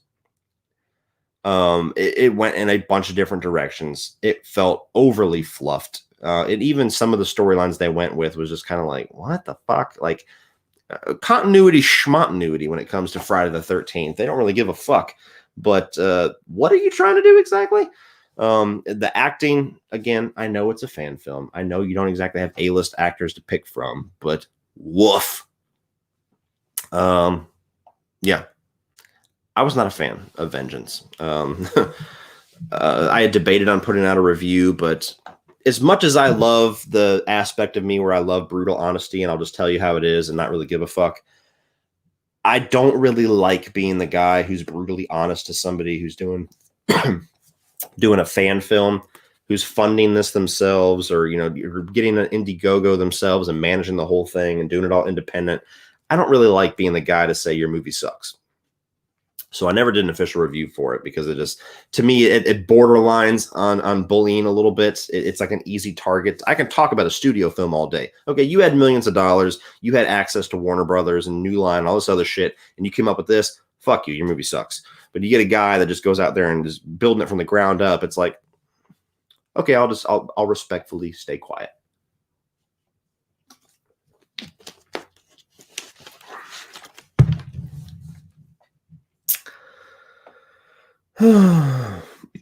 Sylvia, thoughts on the sequel to The Collector and the Collection? The Collected?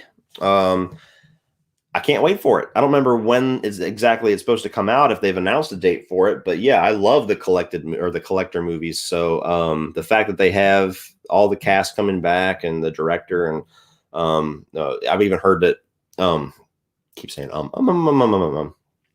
Tom Atkins, searching for a name. I've heard that Tom Atkins is going to be in it, which is kick-ass. So yes, give me that now, please. Ethan Holgate, I love Inception, and that review will be coming out here soon. Are there any more video game franchises you want to rank? Well, the only other two that I've already gone through and made thumbnails for, which basically means, okay, this is going to happen sometime, is Gears of War and God of War. Funny how the names kind of cross with each other. But yeah, those are the only two other franchises that I have plans for at the moment. There's a lot of video game franchises that I have not played the whole franchise. So Splinter Cell is one that I'd probably like to do. I wish I could do it in conjunction with a new game, because I've been dying for a Splinter Cell game. But Splinter Cell is one that I played all of them that I could probably do at some point. I don't know if there's really any more that I can think of off the top of my head that I've played all of them. I mean, there's some franchises that go all the way back to like Sega, Nintendo.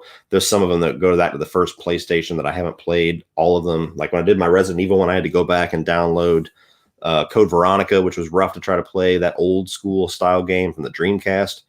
So those types of things where I would have to go back and play all these old games, I'm not willing to do that, because it's not like a movie franchise where it's like, okay, well, I can go back and watch some shit from the 60s really quick to get caught up and watch 2 or 3 movies. This is investing like 20, 30 hours into games that are agonizing to try to play.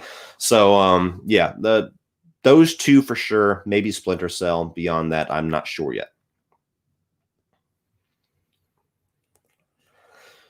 I think I got some more super chats too, but Josh Templar, thanks for everything you do. Love what you do. Thank you so much, Josh. You guys make it worth it. I'm going to get down. I know there's a couple more, but I do want to answer this. Do you have to defend yourself with people who hate Terminator Dark Fate? I did a lot when I did the review initially, because that was a movie where there was just so much internet outrage about it. A lot of fake bullshit outrage of people that were told, hey, you should hate this movie because of what happens. I had to defend myself a lot then. Nowadays, not really. It doesn't really get brought up a whole lot. I mean, I threw it into my movies that I want sequels for, and I didn't really get a whole lot of backlash on that. But it's an easy movie for me to have that argument with. So it doesn't really matter. I mean, if somebody comes in, how could you like this? Okay, let me tell you why. Let me see. I see 3 super chats. Okay. AJ Daniels, I know you're a big music guy. Are you a Prince fan? No, I didn't really grow up on Prince music. There's very few songs that he's done that I'm familiar with. It's just one of those artists that I haven't really explored too much. So no, I'm not really a Prince fan. Jay Beanie, being a fan of Bruce Campbell, did you ever watch Burn Notice? Well, I'm a fan of Evil Dead. I wouldn't go as far as to say I'm a fan of Bruce Campbell. There's a lot of stuff that he's done that I haven't seen. And including with that is Burn Notice. No, I've never seen it. I think I watched the first episode of it. It was okay. Didn't really draw me in necessarily. But I heard a lot of people really liked it. So I'm sure the show's good. Cody, are you a fan of the Dead Rising franchise? I've played 3 of the 4. I played 1, 2, and 4, and they're decent. I enjoyed 4 for what it was. The problem that I have with the Dead Rising games, especially when I tried to play the first 2, is that it's structured in this time limit thing. And it was very, especially the first one, it was very difficult because you had to go to a bathroom to save. So if you died when you were out exploring, doing all this shit, then it just reverts. There's no auto save, which I know makes me sound spoiled because back in the old days, I sound like an old man. Back in the old days, back in my day, we didn't have memory cards and shit. We didn't have, solid state fucking hard drives in our systems. You had to play for hours, and if you died, motherfucker, you go back to the beginning. But Dead Rising was rough to try to get through because there was a lot of boss battles that you could basically just walk into this huge boss battle that you didn't even know you're walking into that is way beyond your capabilities. The game doesn't have like a linear kind of path like, okay, you're going to beat this dude and then you're going to beat this dude and then this dude. You could walk all the way to the last boss by accident. So there was like 6-7 times where I died in that game and got lost hours, and I'm like, okay, fuck this. So that burned me quite a bit on the Dead Rising games, but the concept is cool. Dead Rising 4 had more autosave options and everything, but the game also didn't really, they toned down the boss fights and the psychopaths, I think they called them or whatever, quite a bit to where it kind of neutered the game a little bit. Stop with the fucking question. Michael Swift, if you could let me know you saw it on Facebook, I would appreciate it. By the way, congratulations. Okay. Let me see if it pulls up. Yes. I'm sending you a thumbs up right now. Let me see. Are you a fan of the Dead Space series? Now, unfortunately, I can see my shit moved a little bit. Hey, look, green screen. Unfortunately, I never finished the first one. I loved the second one. And I remember having a lot of fun with the third one, even though the third one was weird because it was like co-op. But that's a series that I would love to rank. Again, I wish I could rank it with a new one. But I never finished the first one. And I need to look. I don't think you can even download the first one right now if I was going to go and play it. Like, I don't think they have a modern copy of it on like the PlayStation Store or anything. But yeah, the Dead Space series, the second one especially, was just badass.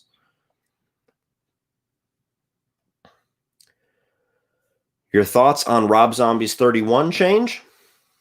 No.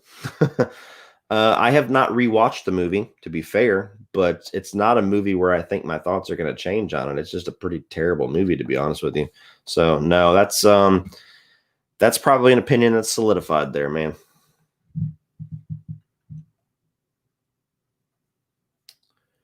Let me see here. Did I get all the super chats? I believe I did. Am I clean? Yes, Michael Swift was the last. Okay, cool. All right. Gary, Cody, due to the positive fan reception to the current season and past season, will you consider watching The Walking Dead again? I've tried. I'll be honest. I've tried. I started the season that had the time jump. And I watched 1 or 2 episodes and kind of got bored. I want to. People keep saying that it's good. And when The Walking Dead was good, I really liked it. But I had been burned so many times by that show. And I don't know if people saying it's good means that it's actually really good or it's just better than the past 3 or 4 seasons, which weren't good at all. So I don't know. Maybe. But it's hard. It's hard to get back into that show.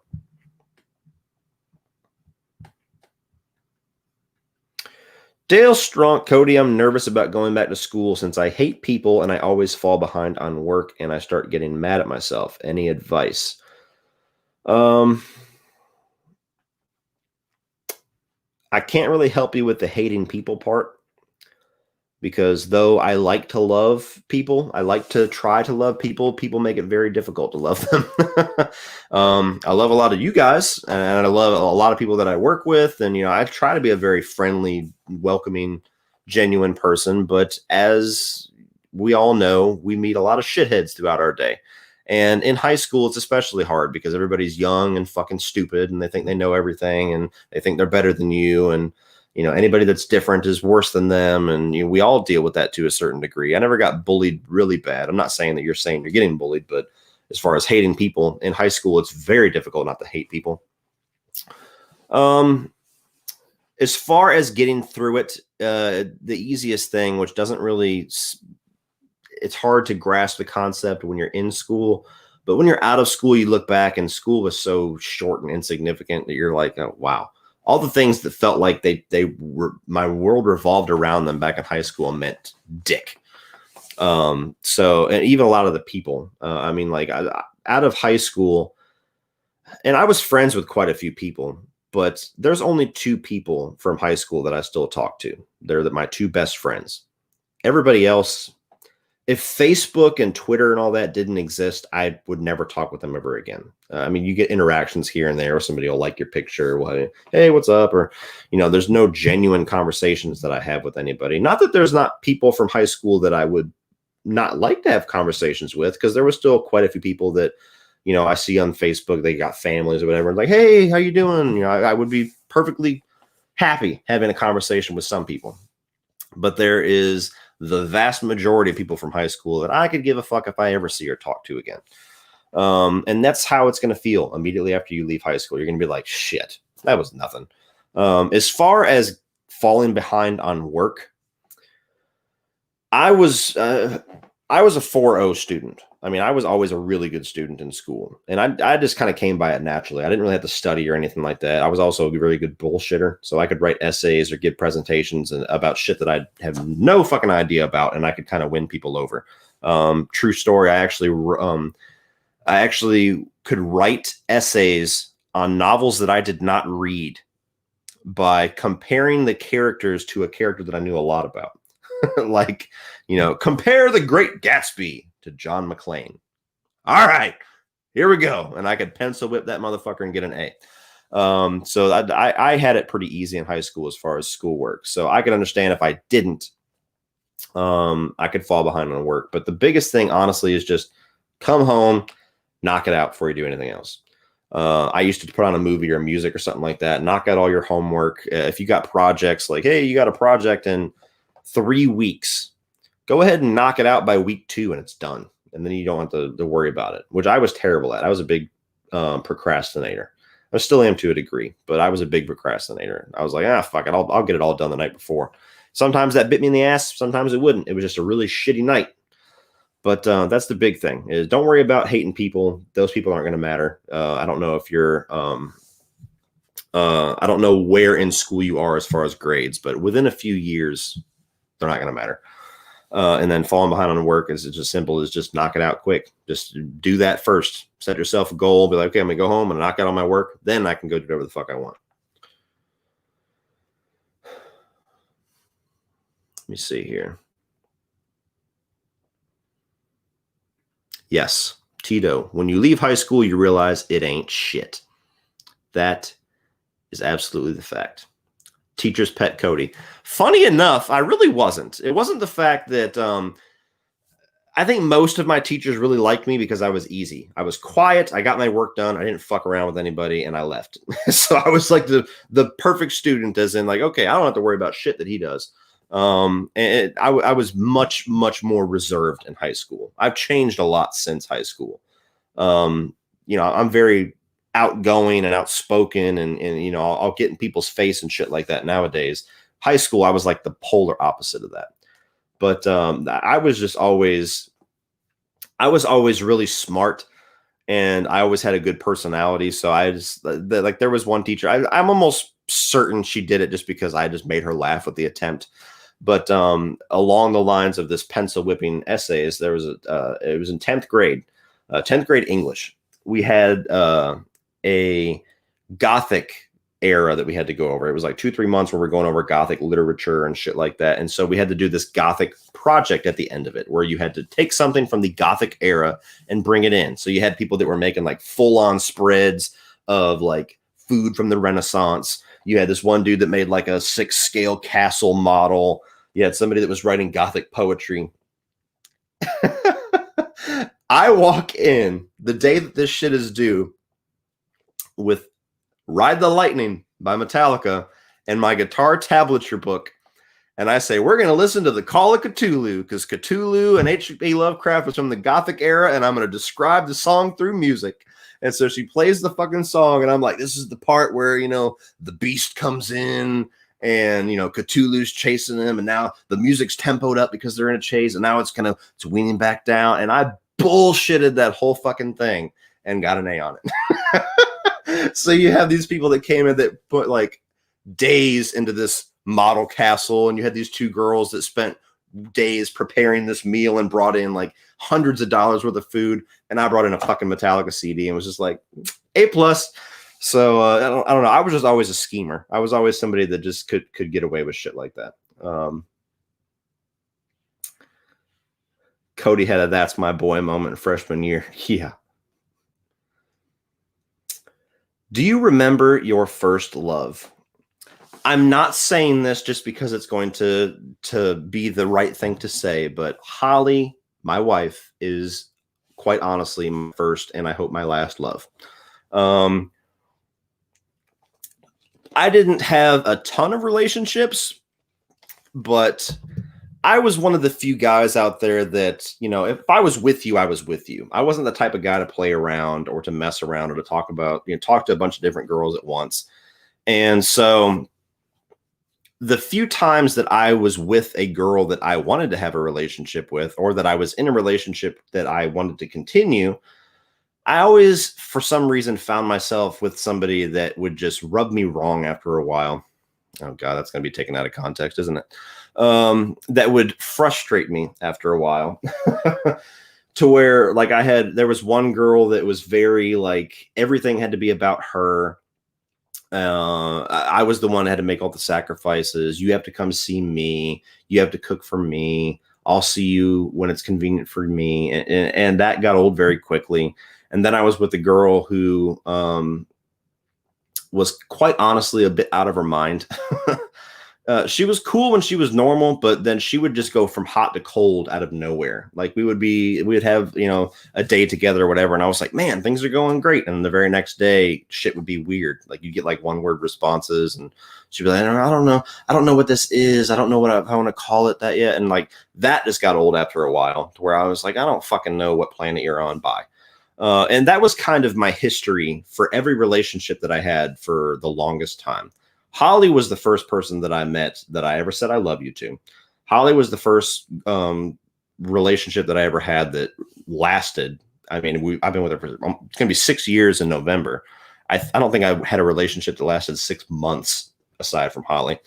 It's the only time I've ever been married. So, I mean, it sounds corny, but Holly was my first love. So yes, I remember her very well.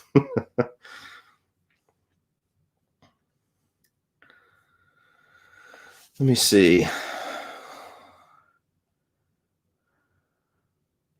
I was the same way in school, Cody. Academics came naturally, easily to me. My grades fell halfway through high school from being bullied, but now those dudes are sliding in my inbox. Well, that's always a good bit of revenge. I won't go as far as to say that I had that happen, but there were a few girls in high school that didn't quite pay me mind. And whenever I was in the best shape of my life, when I was like 23, 24, I did have a few people from high school that I had come across that gave me their number. And that was like a big victorious moment for me. Like it never went anywhere. I didn't go out with any of them. One of them I almost did, but the two times that happened, that was just enough for me. That was just like, yeah. I actually had one of them. This was kind of another funny story. So I was working at Target at the time, and the Target that I worked in was attached to a mall here in Savannah. And so on lunch break, sometimes I would just go into the mall, go to the food court. And one day I was there, I was sitting in the food court and I was eating like whatever the Japanese place was in the mall. And I'm sitting there, it was either that or Subway, but I'm eating and I see out the corner of my eye, this girl that I knew from high school. And I was like, I think that is her. Look at that. And I'm not trying to draw attention to the fact that I notice her, but I notice her and I'm kind of like, I'm keeping in my peripherals an account of whether or not she notices me. I don't know if she remembers me or if she's going to notice me or think anything or whatever. She could laugh as far as I know, but I kind of kept noticing out the corner of my eye that she was there. And then I kind of like looked that direction for a second. And right when I looked, she looked, and it was like, and she comes over and sits down and she's like, oh my God, isn't that? And I was like, whoa, that's not what I expected. And she was one of the ones that was like, here's my number, call me sometime. And that was the one where I was just like, fuck yeah. Just sitting down, having lunch, slaying these high school bitches. That sounds terrible, but that's exactly what my mindset was at the time. I was like, fuck yeah. Oh man. Do you have more ideas for 31 on 31 in the future? Well, obviously the October, the original concept was to do it every October, which is going to continue. So every October, you're going to have horror franchises. Really this year, with us doing more was kind of, it was unplanned. We planned the action one just because I wanted to see how well a mid-year 31 on 31 could do. It would just be fun to branch out, get a break from slasher franchise to do something different. And then we had a lot of fun with Sean. Sean had a lot of fun with the concept, and he was like, hey, July, we should do Marvel and DC because there's 31 movies. And once once Black Widow comes out, we can never do it again. And I was like, oh shit. Yeah, we need to do that. Obviously, we don't know when the fuck Black Widow's coming out now, but at the time it was coming out soon. So there's a lot of ideas that we have. Like we have one, we might do it this year. I don't know. For a couple of different reasons I won't get into, but we did have an idea for a moment to do something where we had Christopher Nolan's films, David Fincher's films, and Quentin Tarantino's films and do a 31 on 31 with them. But David Fincher, I believe, has something coming out on Netflix in October, possibly. So that would kind of fuck it up unless we smash Kill Bill together and just do Kill Bill as one movie. So we might still do that one. That one sounds like it'd be fun. Obviously, you can do other genres, but the hard part is to keep it as franchises. You know, I've heard people like do 31 on 31 best sequels. And I'm like, that's not quite what the concept is. The concept is getting franchises together. So we can't really do like 31 on 31 romantic comedies because there's no romantic comedy franchises. Certainly not enough to do 31 of them. You could do we could maybe do like get a couple of actors together. It takes a little bit of research because as soon as you come up with the concept, then you got to go search and figure out if it adds to 31. So like, I would love to do something like Arnold versus Sylvester Stallone, but I know they're not going to add it to 31. So maybe there's a lot of ideas that we've talked about just kind of thrown out, but you can always count on the horror movie ones in October. We've already announced the one that we're doing this October. So that one's still happening. We might do the David Fincher, Christopher Nolan, Quentin Tarantino one. And then from there, it's really just going to be luck. It's going to be luck if the idea that we come up with, you know, has 31 or if it makes sense to do it, plus timing with it. You know, it's getting a little hard on CP to do them because of some things that he has going on. And a lot of the things that we decide on, he has to do first time watches for a lot of them. So it's become a little bit doing 4 of them this year. Well, 3 of them, sorry, by the end of the year, possibly a 4th one has been very strenuous on him.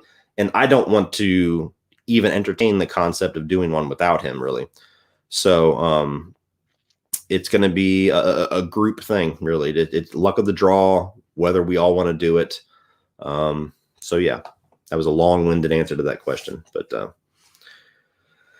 let me see here.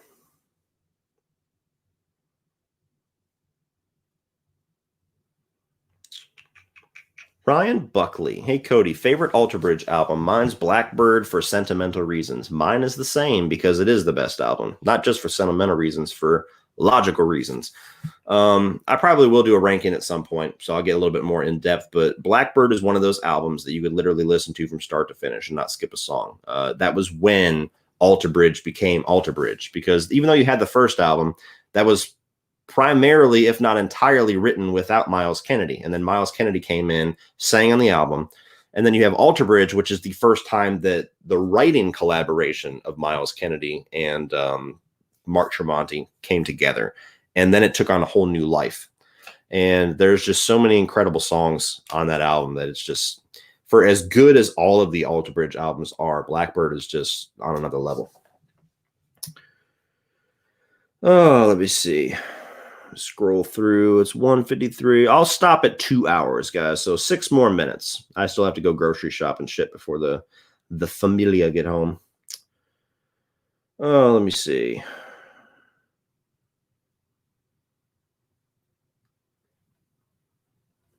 Oh, hang on. Did I have a super chat? I did miss one.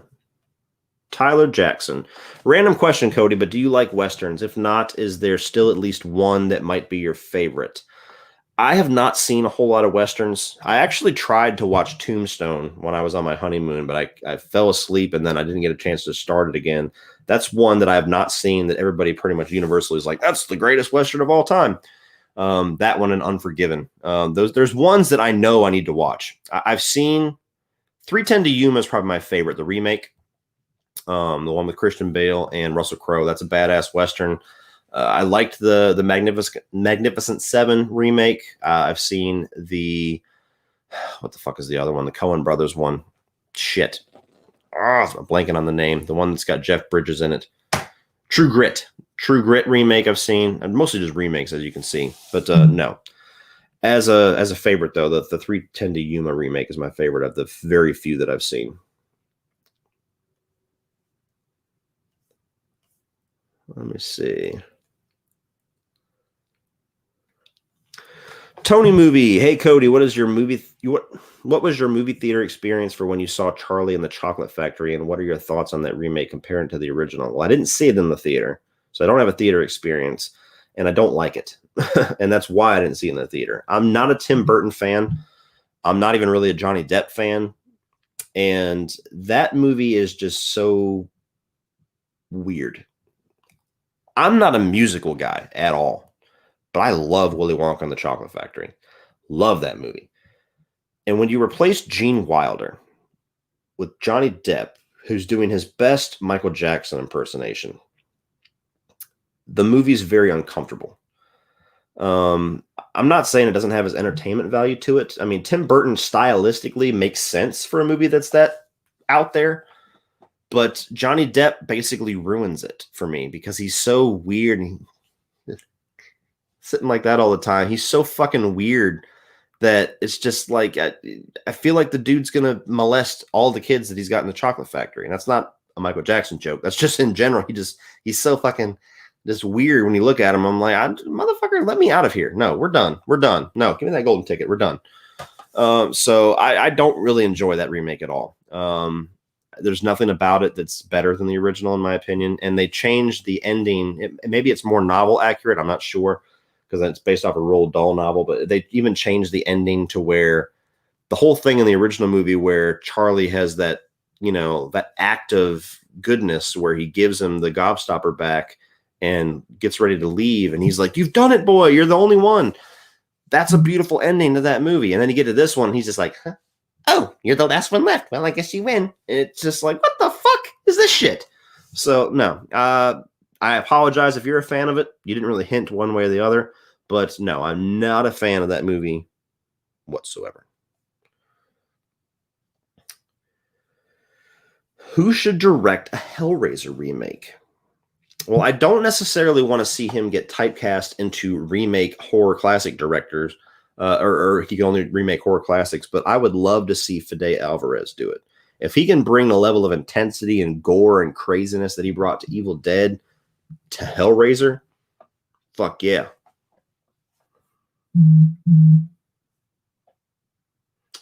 Let me see.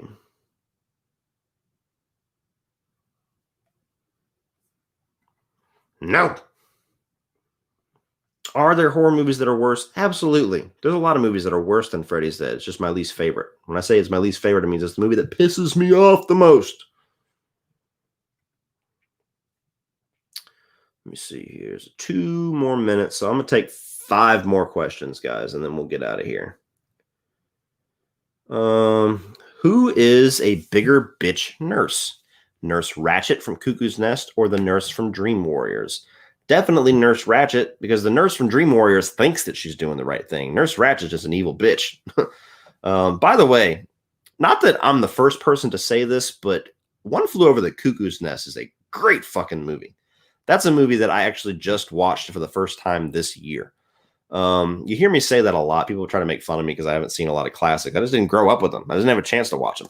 But that's one of the movies that I bought with the intention of watching. Finally watched it one day and was just like, holy shit, this is so damn good. So if you're like me and you haven't gotten around to watching One Flew Over the Cuckoo's Nest, check it out because damn, that is a movie.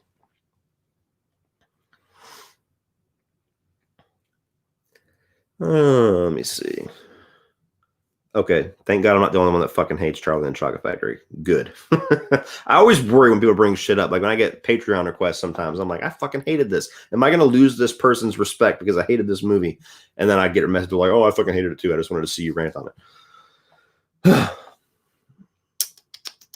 Do you think it would be cool if Heather Langenkamp appeared in Dylan's New Nightmare? Of course. Of course it would be cool. Scott Glenn, have you seen A Haunting in Connecticut? I have. There's a couple of creepy spots in it, but it's not a very good movie. The whole weird thing about the shit that's coming out of the dude's mouth that's on the cover of the movie, it's weird. Let me see. So I'll do two more. Let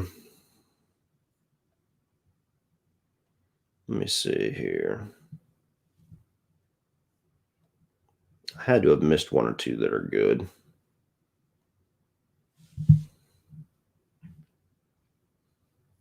Have you seen the anti-Grandpa Joe page on Facebook? I basically shit talked Grandpa Joe from Willy Wonka. I have not, but I make that joke a lot. Because as much as I love that movie, and I do think that he's a good guy in the movie, it's just logically it's funny to make fun of, where you have this old bastard that's been living in this bed with three other old bastards, letting his daughter like live in squalor basically to take care of him, and then as soon as he finds out he can go to the chocolate factory, he's like, oh shit, I can walk, let's go, boy. So yeah, I always make jokes about that whenever possible. Last question. Are you going to watch the Ratched TV show with Sarah Paulson? Yes, absolutely. I don't know if it's going to be any good or not. I fell off of American Horror Story, and I believe that Ryan Murphy is the one heading this Ratched TV show, if I'm not mistaken. So it's going to be his style. But Sarah Paulson's a great actress. I like the concept of finding out more about this character. So we'll see. We will see. I said no more, but let me do one more. You guys are addicting. Let me do one more.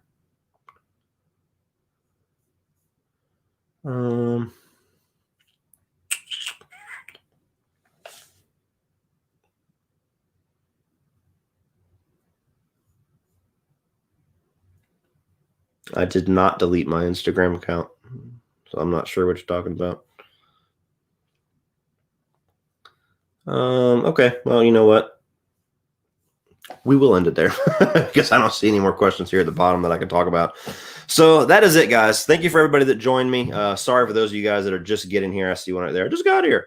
Just replay the video. I talked about, for those of you that just joined me, I talked about every single one of these movies. Becky, The Rental, The Lodge, The Tax Collector, and Host at the beginning.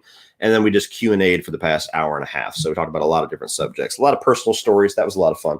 So thank you guys for joining me. Just wanted to do a little impromptu stream, talk with you. Jesus. Talk with you guys. Haven't been on a live stream in a while. As far as content coming soon, the Metallica ranking, I'm definitely going to record this weekend. I'm also going to try to get Ghost of Tsushima done. I've been playing that one off and on for the past couple of weeks. I think I should be able to beat it this weekend. At least it feels like I'm towards the end. I will be reviewing that one. I'm going to get started again on the 3 review series that I have going right now. So the Saw review series, the Romero of the Dead series, and the Christopher Nolan series. So those will be coming soon as well. And that's as far as I know, that might be it. I know there's something that just dropped on Netflix today, Power some shit. If that one's good enough for me to review, I might check that one out and review it too. And then the movies coming in September, there's a couple of them. So look out for those as well, like The Babysitter. And then there was one like with Tom Holland and what's his face? There's a big cast that's coming out in September. The Devil something. I don't remember the fucking title. That shows you how much I know about that movie. But yes, keep an eye out for all of that, guys. Thank you for watching, and I will catch you all next time.